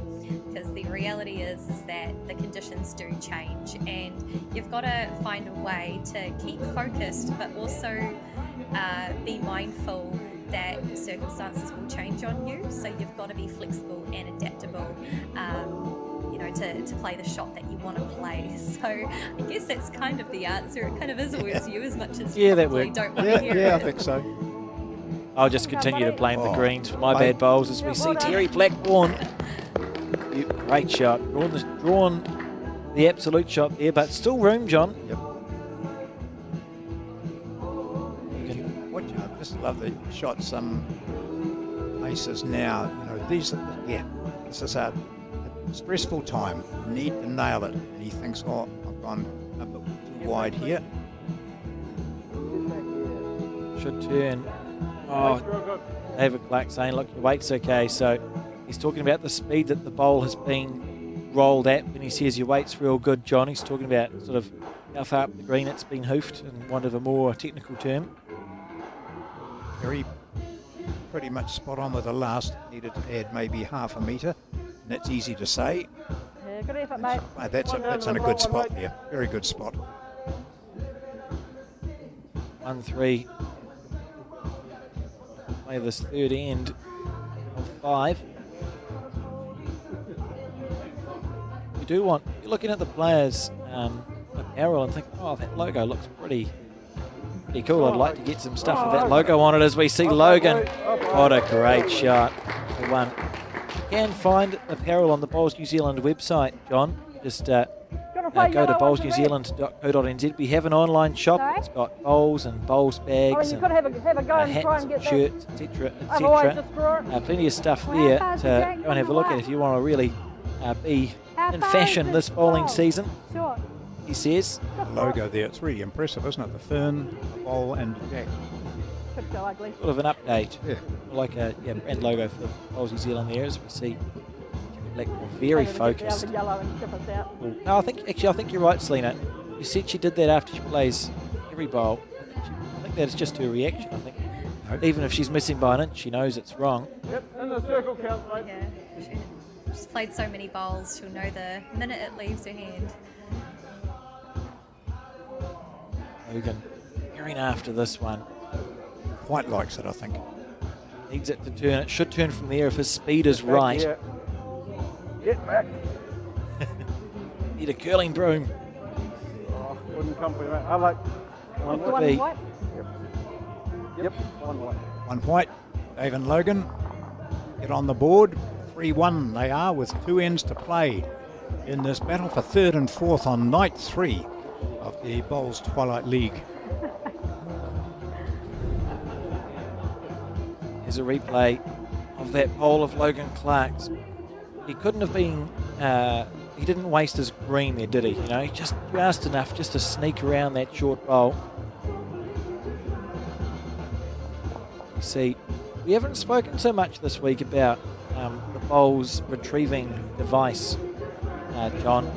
Have I asked you yet? It seems so long ago since the night started. Selena gave us the best description, I think, earlier, didn't she? I can't remember what it was. What was it again, Selena? The lazy kicker. Lazy kicker, yeah. Yeah, got back this time, mate. Well played. Yeah, that's a bowl high. Yeah, I think we've almost settled on like the golden retriever or the something retriever, something to do with bowls. I don't know. We've got 5 more weeks or 4 more weeks of this to figure out a name. But our grateful thanks go to the Cambridge Bowling Club for loaning us the device. Great shot there from Terry. Because I think it has proven itself as being a pretty efficient way of getting those bowls back, hasn't it? I wouldn't trust myself. Kind of like that line if you got a touch on it. How's your speed, Logan? Yeah, good. Well done. What he was meaning there, if you get a touch on it, it's great. So either it's the jack or that white bowl, giving him the shot there. Once again. On the Start forehand. working. Well, they're playing the forehand all the time, aren't they, I think? Yeah, so that's probably... Unless they have to. That's a You good gotta question play for something similar rather than Selena. get held out, mate. Same again. When you're playing a game of bowls, like these players are, you've got 3 or 5 ends for a game. Is the strategy to go, well, I'll just pick one hand and stick to it, or do you sort of chop and change? What are you thinking as a bowler in this situation? Yeah, I mean, I think especially when you're leading, well, I guess in this format you're leading and skipping, but it is always good to find a favoured hand, and look, if both hands are favoured hands, then you're winning. But often you'll find a lot of people prefer one side of the green to the other, and often you'll find that it is the hand that is turning a little bit more, which by the looks of how the bowls are coming in, yeah, like that, you know, you can, it looks like you can rely on that hand for them to come back to the centre line, whereas on the other side of the green, so the backhand, I have seen a couple of bowls that have just held a little bit on the very end there, so that hand will probably be a really good hand for playing those more sort of conversion shots, because you can rely on it to hold its line for a bit longer. It's a thinking game, isn't it? Selene, you have to concentrate all the time, and you've got to remember a whole lot of stuff, don't you? You know, like what with McGreen going this way last time, and as you've mentioned, you notice one hand might be slightly variable. Just got to put all that in the brain box and pull it out when necessary. I hope that you can. Yeah, we call them little data points, you know, even if you play a bad bowl, still watch it because you might need to play a bowl that goes in that area at another time in the game. So, yeah, it's all about data collecting, really. Oh, what a bomb that was from Jenny Stockford.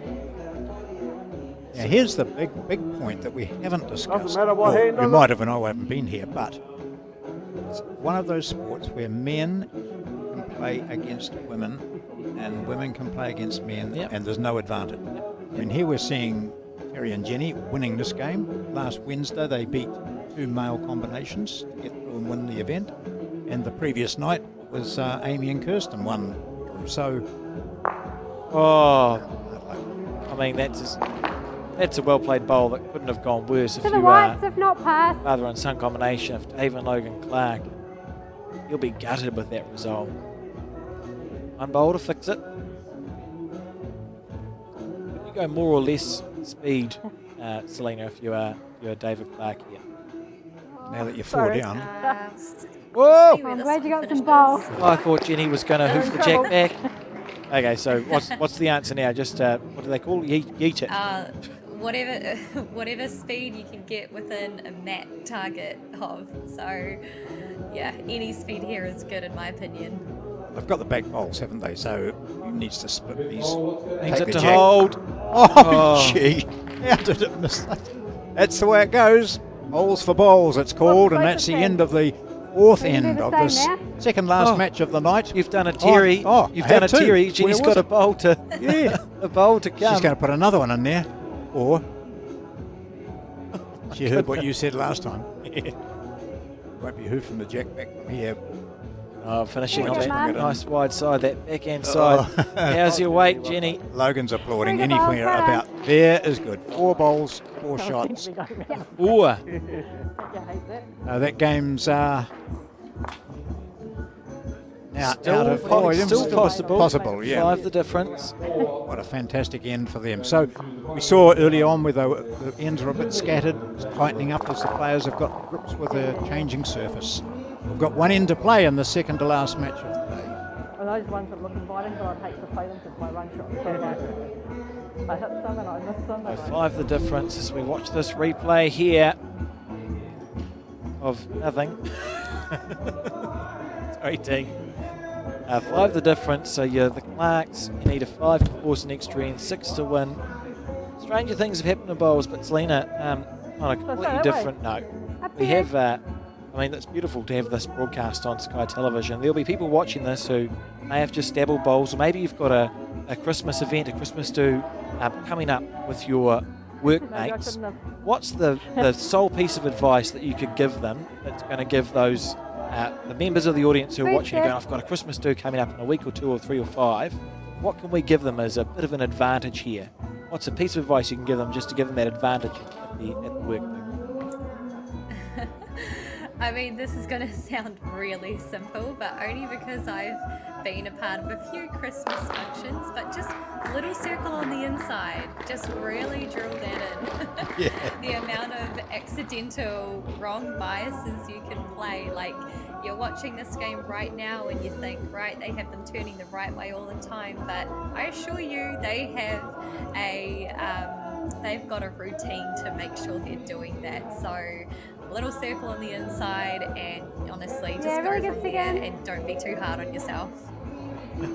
And also, if you do bowl it the wrong way, it only costs $1 and it goes towards some places, free ambulance or John or something like that. So money, there's always money collected from wrong biases. Yes, yeah, it's not charity.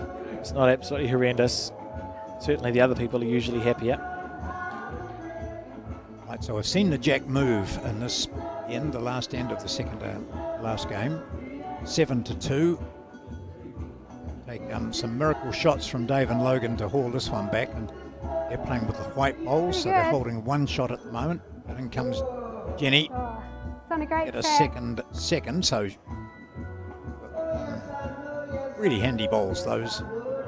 Very hard for Clarks to get numbers here.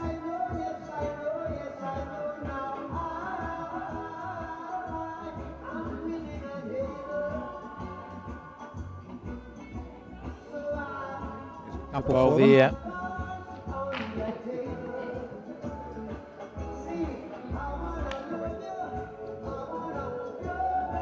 Holding 2.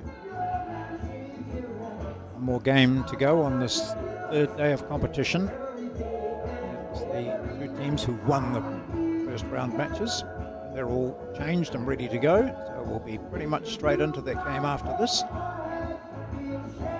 Some prize money for the winners each time. Yes, certainly worthwhile. And after a couple of weeks, so after this week, we'll start putting tables up, John, of who's done what out of these 8 pairs combinations. There are 8 different pairs combinations are taking part in the Twilight Bowls League. Terry, good weight, just a bowl narrow. And there's no pressure for Terry here. She's happy to have the second shot, or maybe third shot there.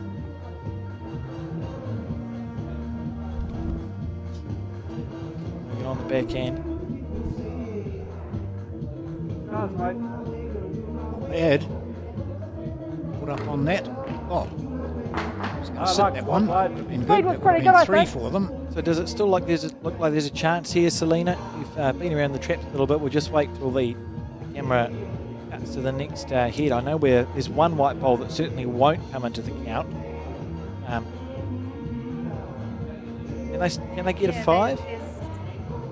Yeah, they still can. Oh, hang on, wait for this one. Played well last time, mate. Played it really well. They've got, they've got 1 on, they've got 2 behind. If they can move the jack just to the left of the screen a little bit and back, then, it does bring in those 2 back ones, I believe. I think you're right there. 2 white ones. You can see them now. So you can see what happens if the jack moves, and it might now. He's close. Buddy. Great try. Yep, stay in there, stay Harder now, but still possible. Finishing in here. It feels. And therefore, sorry, but Jenny says just put 1 in here. Stop the possibility of a 5. Just wanting to get a black one in amongst those white ones. Actually, might play the shot that Logan Clark's been trying to. Oh, if she's inside half, this is brilliant. Okay, there's half a chance here, folks. This could be the best bowl you'll see this month. Bowl's got to go on to the jack to there. Take 5. Play that same as your first one. Doesn't matter if Absolutely you perfectly explained. Look We for don't your have to say a bowl. word. So to force an extra end here, Logan Clark, the son and the father-son combination. Dave and Logan Clark on his backhand. He's got a chance. Come on, Logie. He's got a chance. Good He's got a chance. chance. If he got it, he's got it. He's got a chance. He's done. Oh. He didn't do it. I mean, I don't Almost perfect. tell me how he could have played that any better. What a fantastic effort that was. 2 it is. And so the third match of this Tuesday night edition of Bowls Twilight League has been won by Terry and Jenny, beaten Dave and Logan by 7-4. With some classy bowls and some really good shot making in this particular match. 1 more game to go. Interesting. So the grand final is going to be between Peter Shane and Rob Ashton. We'll see it pretty soon, John, so I think don't go too far from your seats. Okay, yeah, sorry. I got distracted at the commentary booth. Don't go too far from your seats, we'll be back shortly.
Welcome back to the Twilight Bowls League here at Royal Oak Bowls, and we've reached the final of tonight.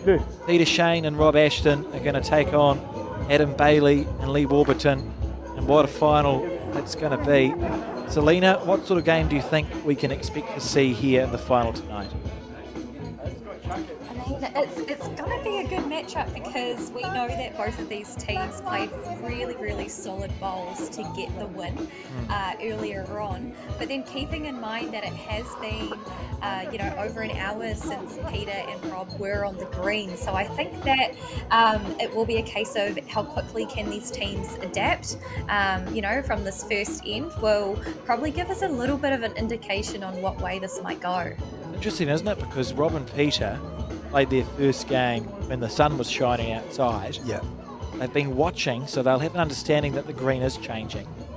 But certainly the cooler of the two combinations. Just talked with Dave Clark after they came off from that last match, and he said, that forehand, he said, it's just a wee bit, fine line between, and it wouldn't come in if you just got out. Well, it's a case anywhere, isn't it? But what they've been playing previously, a bit different.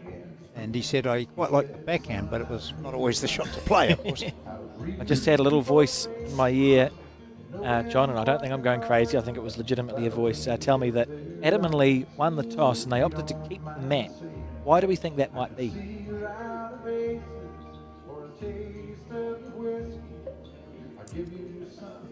Don't all talk at once. Yeah, no, I was just thinking about it because there's no advantage to placing the mat or jack length or anything, is it? So, I mean, you would argue that if you were to give them... So, to start a game of bowls, we'll explain it to those back home. Usually toss a coin or paper, scissors, rock, or pick a bowl or whatever, but we'll say toss a coin for the purposes of this conversation to decide whether you go first or if you go second. And there's two arguments. One argument is that you go first, so you get the opportunity to put pressure on straight away with your first bowl, or you can choose to go second, which would mean that your skip gets the last bowl of the end. Obviously can't be answered. So by that logic, they decided to go as close as they could first. What do you prefer, Selena, or does it change for you as a player, whether you go first or second? Yeah, it does. It does change, to be honest. I think that you find some people who like having the last bowl because often having last bowl, it means that there's going to be an opportunity of some sort. You're either going to be able to change the head around to get the shot or you're going to be able to get a bonus bowl. But then on the flip side of that, you could come against a player who loves to, be aggressive from the beginning, if I put it that way. Get the first one close, they back themselves to set up the head and determine the direction of how the end is played. So it really is up to each of their own players and their own tactics. But obviously, from what happened when they did that toss, there was tactics involved there. See on the crossover, Rob Ashton. Struggling is too big a word for. He's not struggling. He's just finding his weight there. The green with his last bowl, but was a little bit short. However, you said I've been watching these, Yes, so you'd think they would have seen the difference. And so we've got a pretty scattered first three from Rob.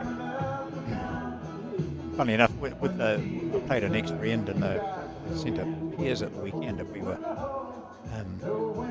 tossed the coin. I won the toss as the lead. Yes. And I pretty much started to hand the mat to the opposition lead. And I said, no, I'll take that. I hadn't asked my skip because I wanted to have the mat right back and try it along. I was more comfortable with the longer end. And I thought he was a canny, very experienced lead. He'd probably say, is there anything that's really short hole? So I just dictated the length. Yeah. Does he know that you decided to go first, or is he finding out about it now, John? He's only finding out about it now. Did you win the game? Yeah, that's okay. Yeah. Just checking. While we were talking, we saw Peter Shane's first bowl. Not as close as he would have liked, so a big correction to make with the second one here. 3 down on the head. Pressure early on in this final. You've got bowlers all around the country saying, better than this. Right. Yeah. It's harder than it looks. How's your weight, Peter? Peter Shane. Won five national titles. Yeah. And we said that last week when Morris Symes, none better than Morris Symes around for a long time, and he was struggling the last game.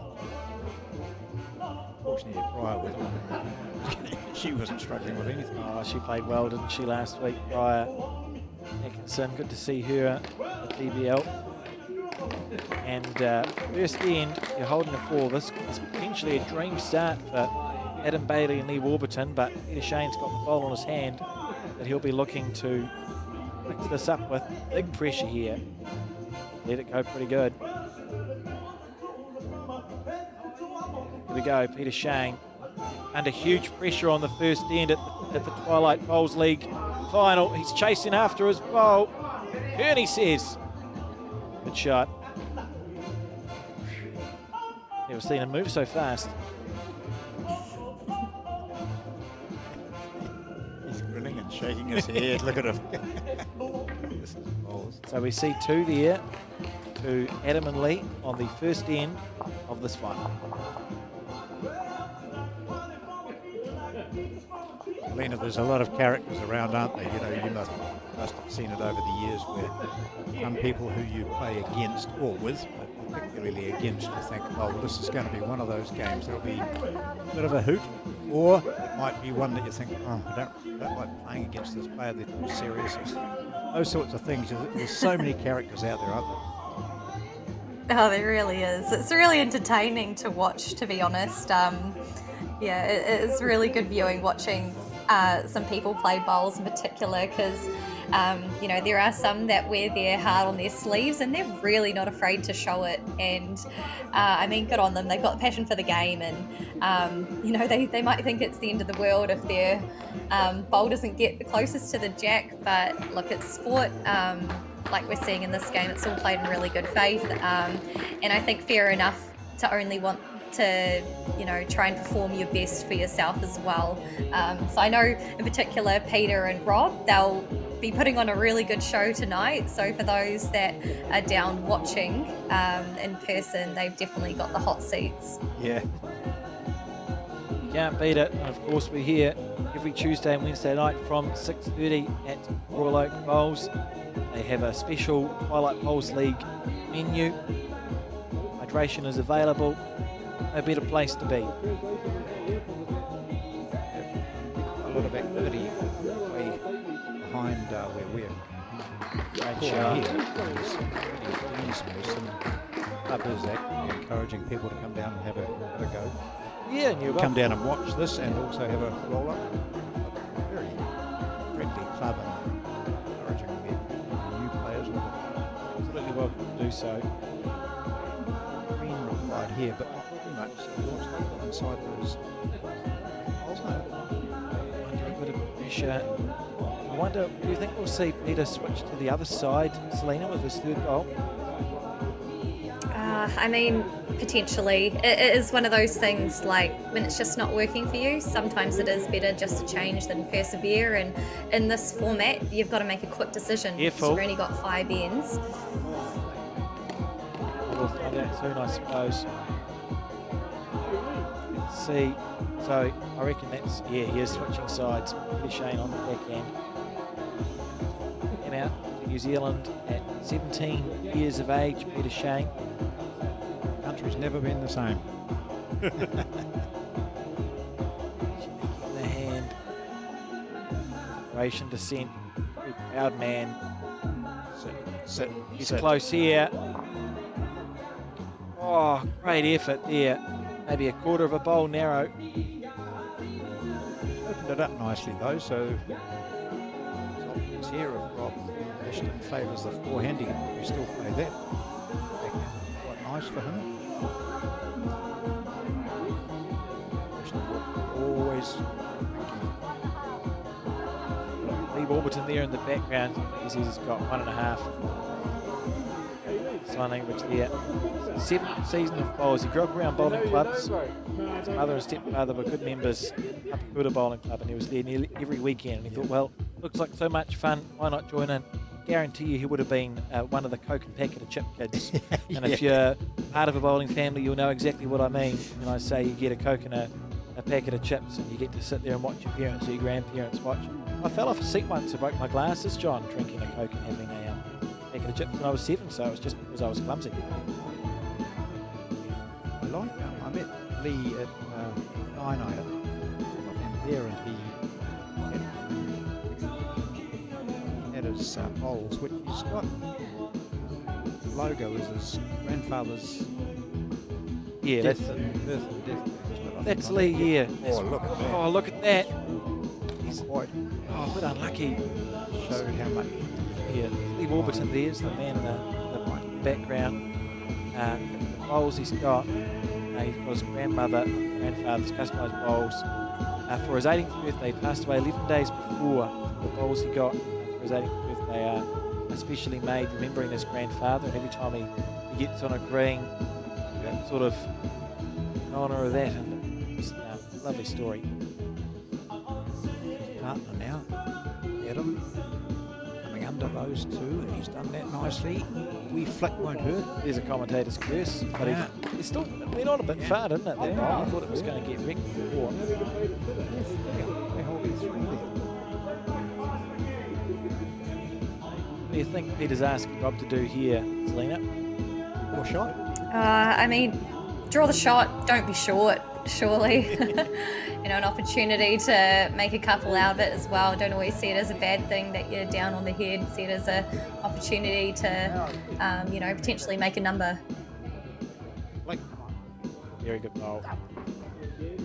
they've look, it's that ball at the bottom of the green there. I can just see the white. So Speedy the played it one. with.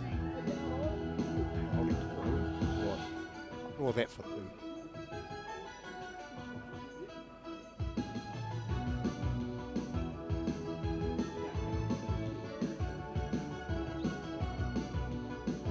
See, get him on the forehand.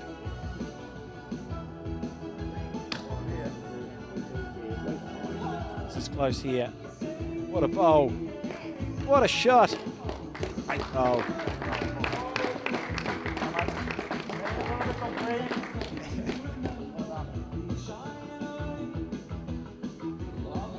Great feeling, isn't it, Selena, when you bonk one in like that not under too much pressure because they were holding shot, but when you see it, feel it get away from the hand, and you think, that's good. You know it's going to be in the zone. Yeah, absolutely. Especially when it kills over to the inside of the green as well and doesn't make it too much of a target. Oh no! We've seen Rob Ashton.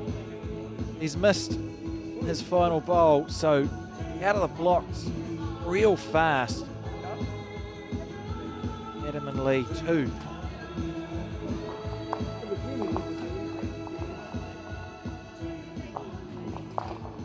Well, nil, John. What was the best shot you saw Selena got at a certain single match against Taylor Brooks? What was that? Yeah, I think you were in commentary with me, weren't you, John? It was the last shot of the match. Yeah. Incredibly good, as we just watch this replay. We'll ask me about that in a second, John. There's a picture, Selena, you will have seen it if you... we'll paint the picture for those who haven't, for those who don't know. Selena Goddard won the New Zealand singles last year. This year, what year are we, 2023? This year, it's at Bolsoriva underneath the covered stadium. It's 20 apiece. She's lost the game as it sits. She plays a run shot. And at the moment where she needed her bowl to do something, someone took a photo, and goodness me, is it frightening. Yeah. Yeah. Can you talk us through what was going through your mind, Selena, at that moment? Yeah, so the situation was, 20 all, and throughout that game, I was pretty confident on my draw game, and on that particular end, they were coming out my hand and they were feeling good, but they just weren't getting close enough. And I remember Taylor had the shot on the head, and I just remember telling myself after my third bowl, if I've had 3 chances at trying to outdraw this and I can't, then drawing's just not the shot for me, and I'm going to have to drive this even though I haven't driven all game. And right. So I think just because I had that dead set clarity on how I was going to approach that head, when I went to go play that shot, I just knew, I just had already pictured it before I played it. And but because I was a little bit unsure of how much the bowls were turning, I just wanted it only to get the bowl and just don't touch the jack and please get me out of my misery here. So the shot was taken when I was just yelling just the bowl, because that is how much I just wanted that game to be over and you know, and see the end of it. So man, it was a mighty game, and definitely one for those that, you know, want to see an exhibition of a singles game where you're down and then come back from both sides of the scoreboard. That game had it all. Oh, absolutely. It was a thrilling game, really, you know, such high quality, and to finish it on with such a fantastic bowl. And it's, you know, your opponent, you know, Taylor, would have been disappointed, but at the same time, in awe of what you pulled out. You would gone away saying, I played the best I could. I was undone by an outstanding bowl. So that's sport. Can you see that? And that's what you can do, right? Yeah. So you, John, you can. I'll go. Sorry. It was a really good segue, but the Bowls New Zealand YouTube channel now has an incredible amount of high quality bowls on it. So if you're watching this game and thinking, well, you know, you've got a Christmas do coming up, or you even want to take the game a little bit more seriously, one of the best ways to learn, I think, is to just watch good people do their thing. So Twilight Bowls League's a good space to be in. You can watch these guys play, see what they do, but also you can watch that match, Lena and Taylor Bruce, New Zealand singles final. And there's, I think, 3 or 4 years worth of nationals there now, as well as other major regional events. So just go to YouTube, type in Bowls New Zealand. There's a plethora of games available for the watching there. This is the final event of tonight. We've got more tomorrow night here at the Royal Oak Club. And Lee leading by 4-0 against Rob. Feels like an ordinary end for Peter and Rob, doesn't it? Yeah. Three black balls in that circle. Into there. Played pretty well, both these players, both these teams.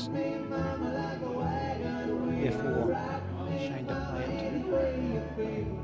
Yeah.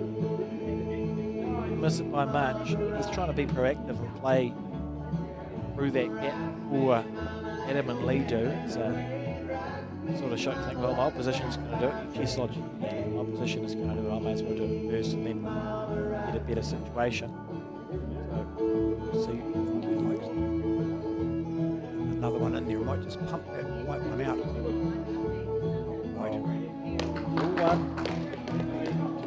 Peter, would you stay on the forehand, Selena? Yeah, I think so. Like, they do have a really good shot on to trail that jack back as well, just a touch, because it is a little bit exposed still. So to try and take that away would be good. It's close here. This is as good as Bowls gets. What a shot from Peter Shane. A master at work there, folks. That is... words have failed me.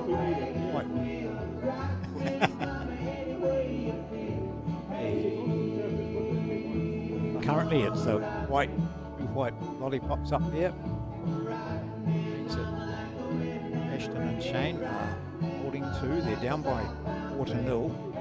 A couple here would win this game. I wonder what Peter's saying. He's saying, leave it alone, leave it alone. We pick them up now. What do you think we're going to see here, Selena? Oh, I mean, this is a tough shot to play either way. He's made it really hard, but it looks like he's having a crack of some sort. Oh, just underneath it. Okay, well, what's Peter do? He's looking to find a third shot. Does he come to the left on the screen as we see it, or the right? Right's the forehand's the safer option, isn't it? Yeah, we're seeing into his work here.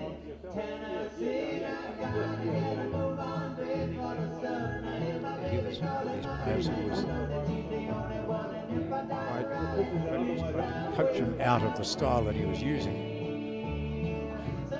He seems crazy now because a lot of bowlers can get the bowl right up to the jack, and then they're told that you're not doing it right. You should have your foot here rather than there, or something like that.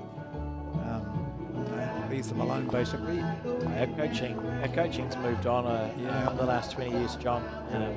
It's interesting now. It's more. Oh, see Sue Rossiter play an absolute. Oh, Ben, what have you done? That was a great shot from Sue. Ben did not much wrong there. That's a good catching. What was I saying? The coaching styles have changed in all sports, actually, because we came from a space, John, where we used to say, well, this is the way to do the thing. This is the way you hit the ball or do the whatever. And now we're in a space where it's like, well, here are some points that you should probably get right, but everyone's a different size and a different shape. And it's a bit silly to say, if you're 5'2", you should have exactly the same delivery as someone who's 6'3", right? It just doesn't work. So it's more about getting the basics right. And its abilities. I mean, you see Rob Ashton, who's had physical problems of late, and against a young, so you're not quite as supple as useful opponent. So you can't all follow the same. But there are some basics that you have to get right. You must learn those sometimes. But we've got 4-2. Adam and Lee leading Peter and Rob. This is the final on night 3 of Twilight Bowls League. Of course, we are back tomorrow from 6:30 with more Twilight Bowls League. Oh, great effort there from Lee.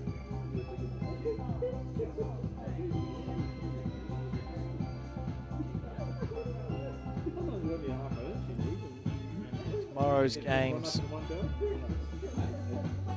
are going to feature some repeating faces. We're going to see mother-daughter combination take on Morris Symes and Brian Atkinson, who we saw last week.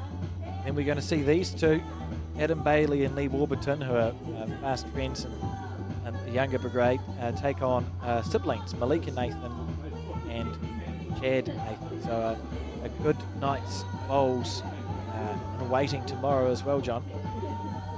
Yes, indeed. Two-time lucky coming up, Peter Shane.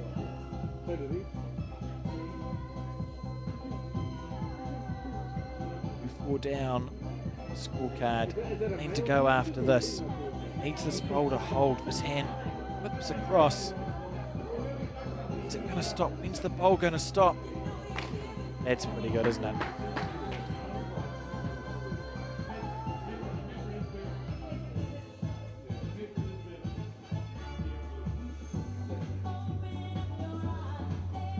Indication, I think that hand is a bit dodgy, isn't it? No, not dodgy, but he had to go slightly narrow, or he did go slightly narrow. One short bowl in there, which is a bit of a nuisance.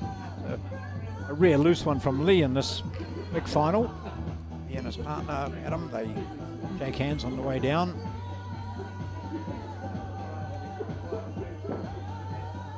See the crowd hanging around to watch this final on night 3 of the Twilight Bowls League. We see the bowls lifer, Rob Ashton, make his way down. That's what you described Robin Pete as, John, the bowls lifers. Much pretty apt description. Yeah. Being part of the game for over 3 decades, both of them, and Rob here sitting up on his backhand. It's to our right as we see it.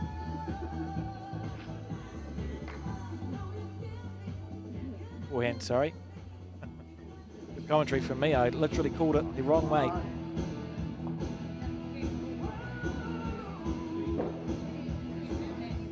So, Selena, you're part of a group of players we've seen come through in the current Black squad and slightly wider, who came through sort of that secondary schools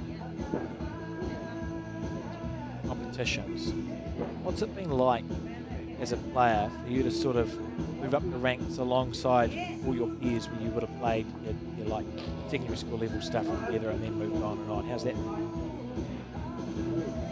I mean, it's pretty special in the sense that when we think back, you know, we all started together and where we are now.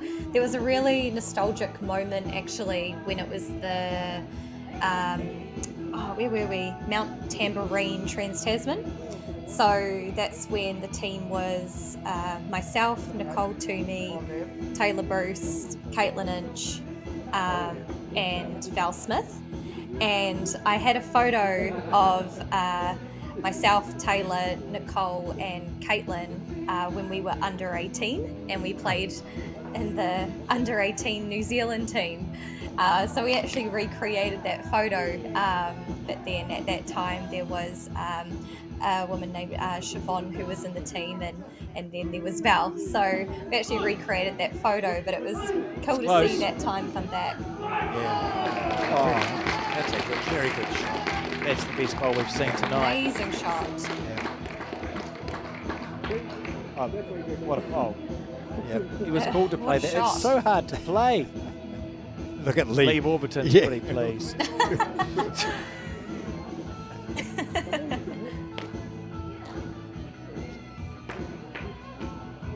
Pull a shot out like that and you can only bursts really, doesn't it? You think, wow.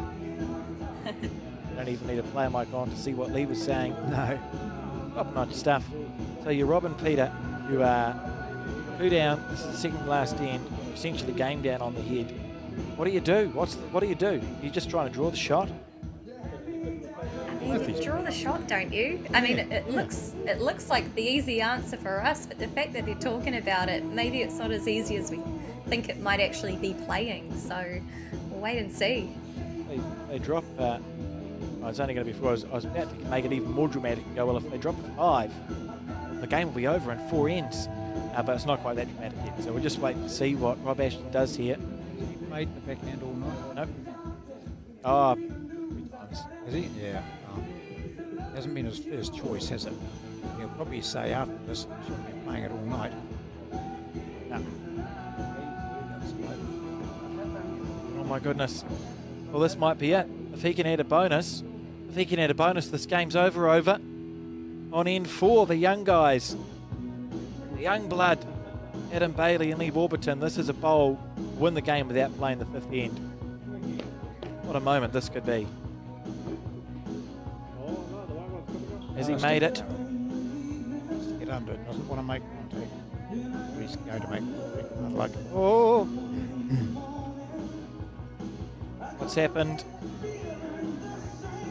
Just watch as we see in the crowd another one of the mercurial youngins. Youngins? Yeah. Sounds a bit younger bowlers. Adam Blucher featured in the Bowls 3-5 Interclub final. And I don't know how many have been taken out, but it's nearing a handful here, folks. Bishop. Doesn't have much work to do tonight in that regard. Oh, 4 conceded already, so that's a 6-point difference. So we play the last end. If it's only 4, if it's 5, this is it, John. See that inch of weight here from Rob. Sue now going to the black bowl, so pay close attention.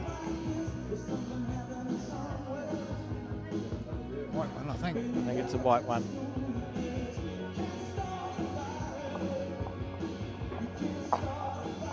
Let's wait for someone to indicate. Yeah. Well, they're playing the next end, so I think it must have been a Yeah. must have been a 4 to Adam and There we Lee. go. It's going up now. 1, 2, 3, 4. Beautiful. So Ashton and Shane have scored on just the one end, conceding a 2, a 2, a 4, and a 4. It's a 2 and a 4. Here we go. Here's a replay, John, of that absolute bomb. Look at this here from Adam Bailey. I don't know what, not entirely sure what's going on. Yeah, good stuff. That's the most incredible reaction to a good bowl I've ever seen. As we see them playing in just one direction all the time, and the lead if you were the skip last time. This bowl, that's not bad, and anything in that sort of distance now from the jack is pretty safe and securing for Adam and Lee. Going back forehand, just crushed it all night. So, Selena, you will have scored 6s before in a game of pairs. How do you do it? There is a wee tactic that I've had to pull out a few times, not by by getting a 6, but by trying to get a 6, is to just play your bowls all kind of just over a meter over and slightly off the centre line. So you're just trying to get them past, so when your skip gets to the head, they're trying to drag that jack and hopefully work with the back bowls that you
take them both.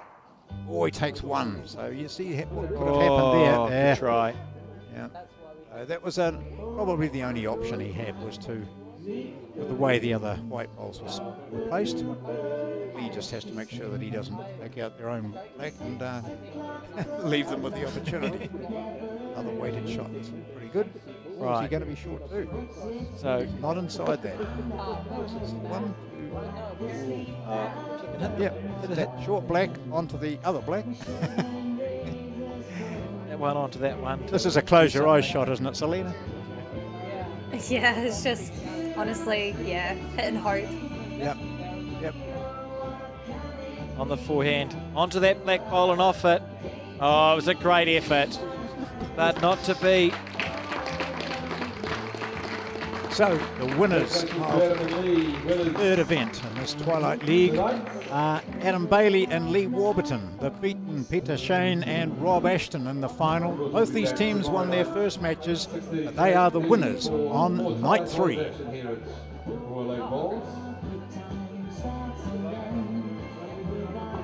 And so, remember, that's just night 1 of 2 this week. We're on a Wednesday night from 6:30, and you can look forward to seeing tomorrow 4 more pairs games.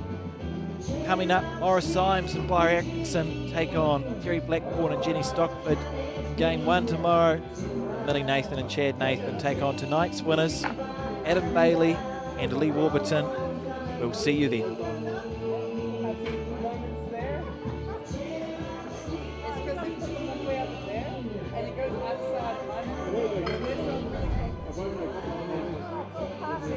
I nearly called that rolling one. I nearly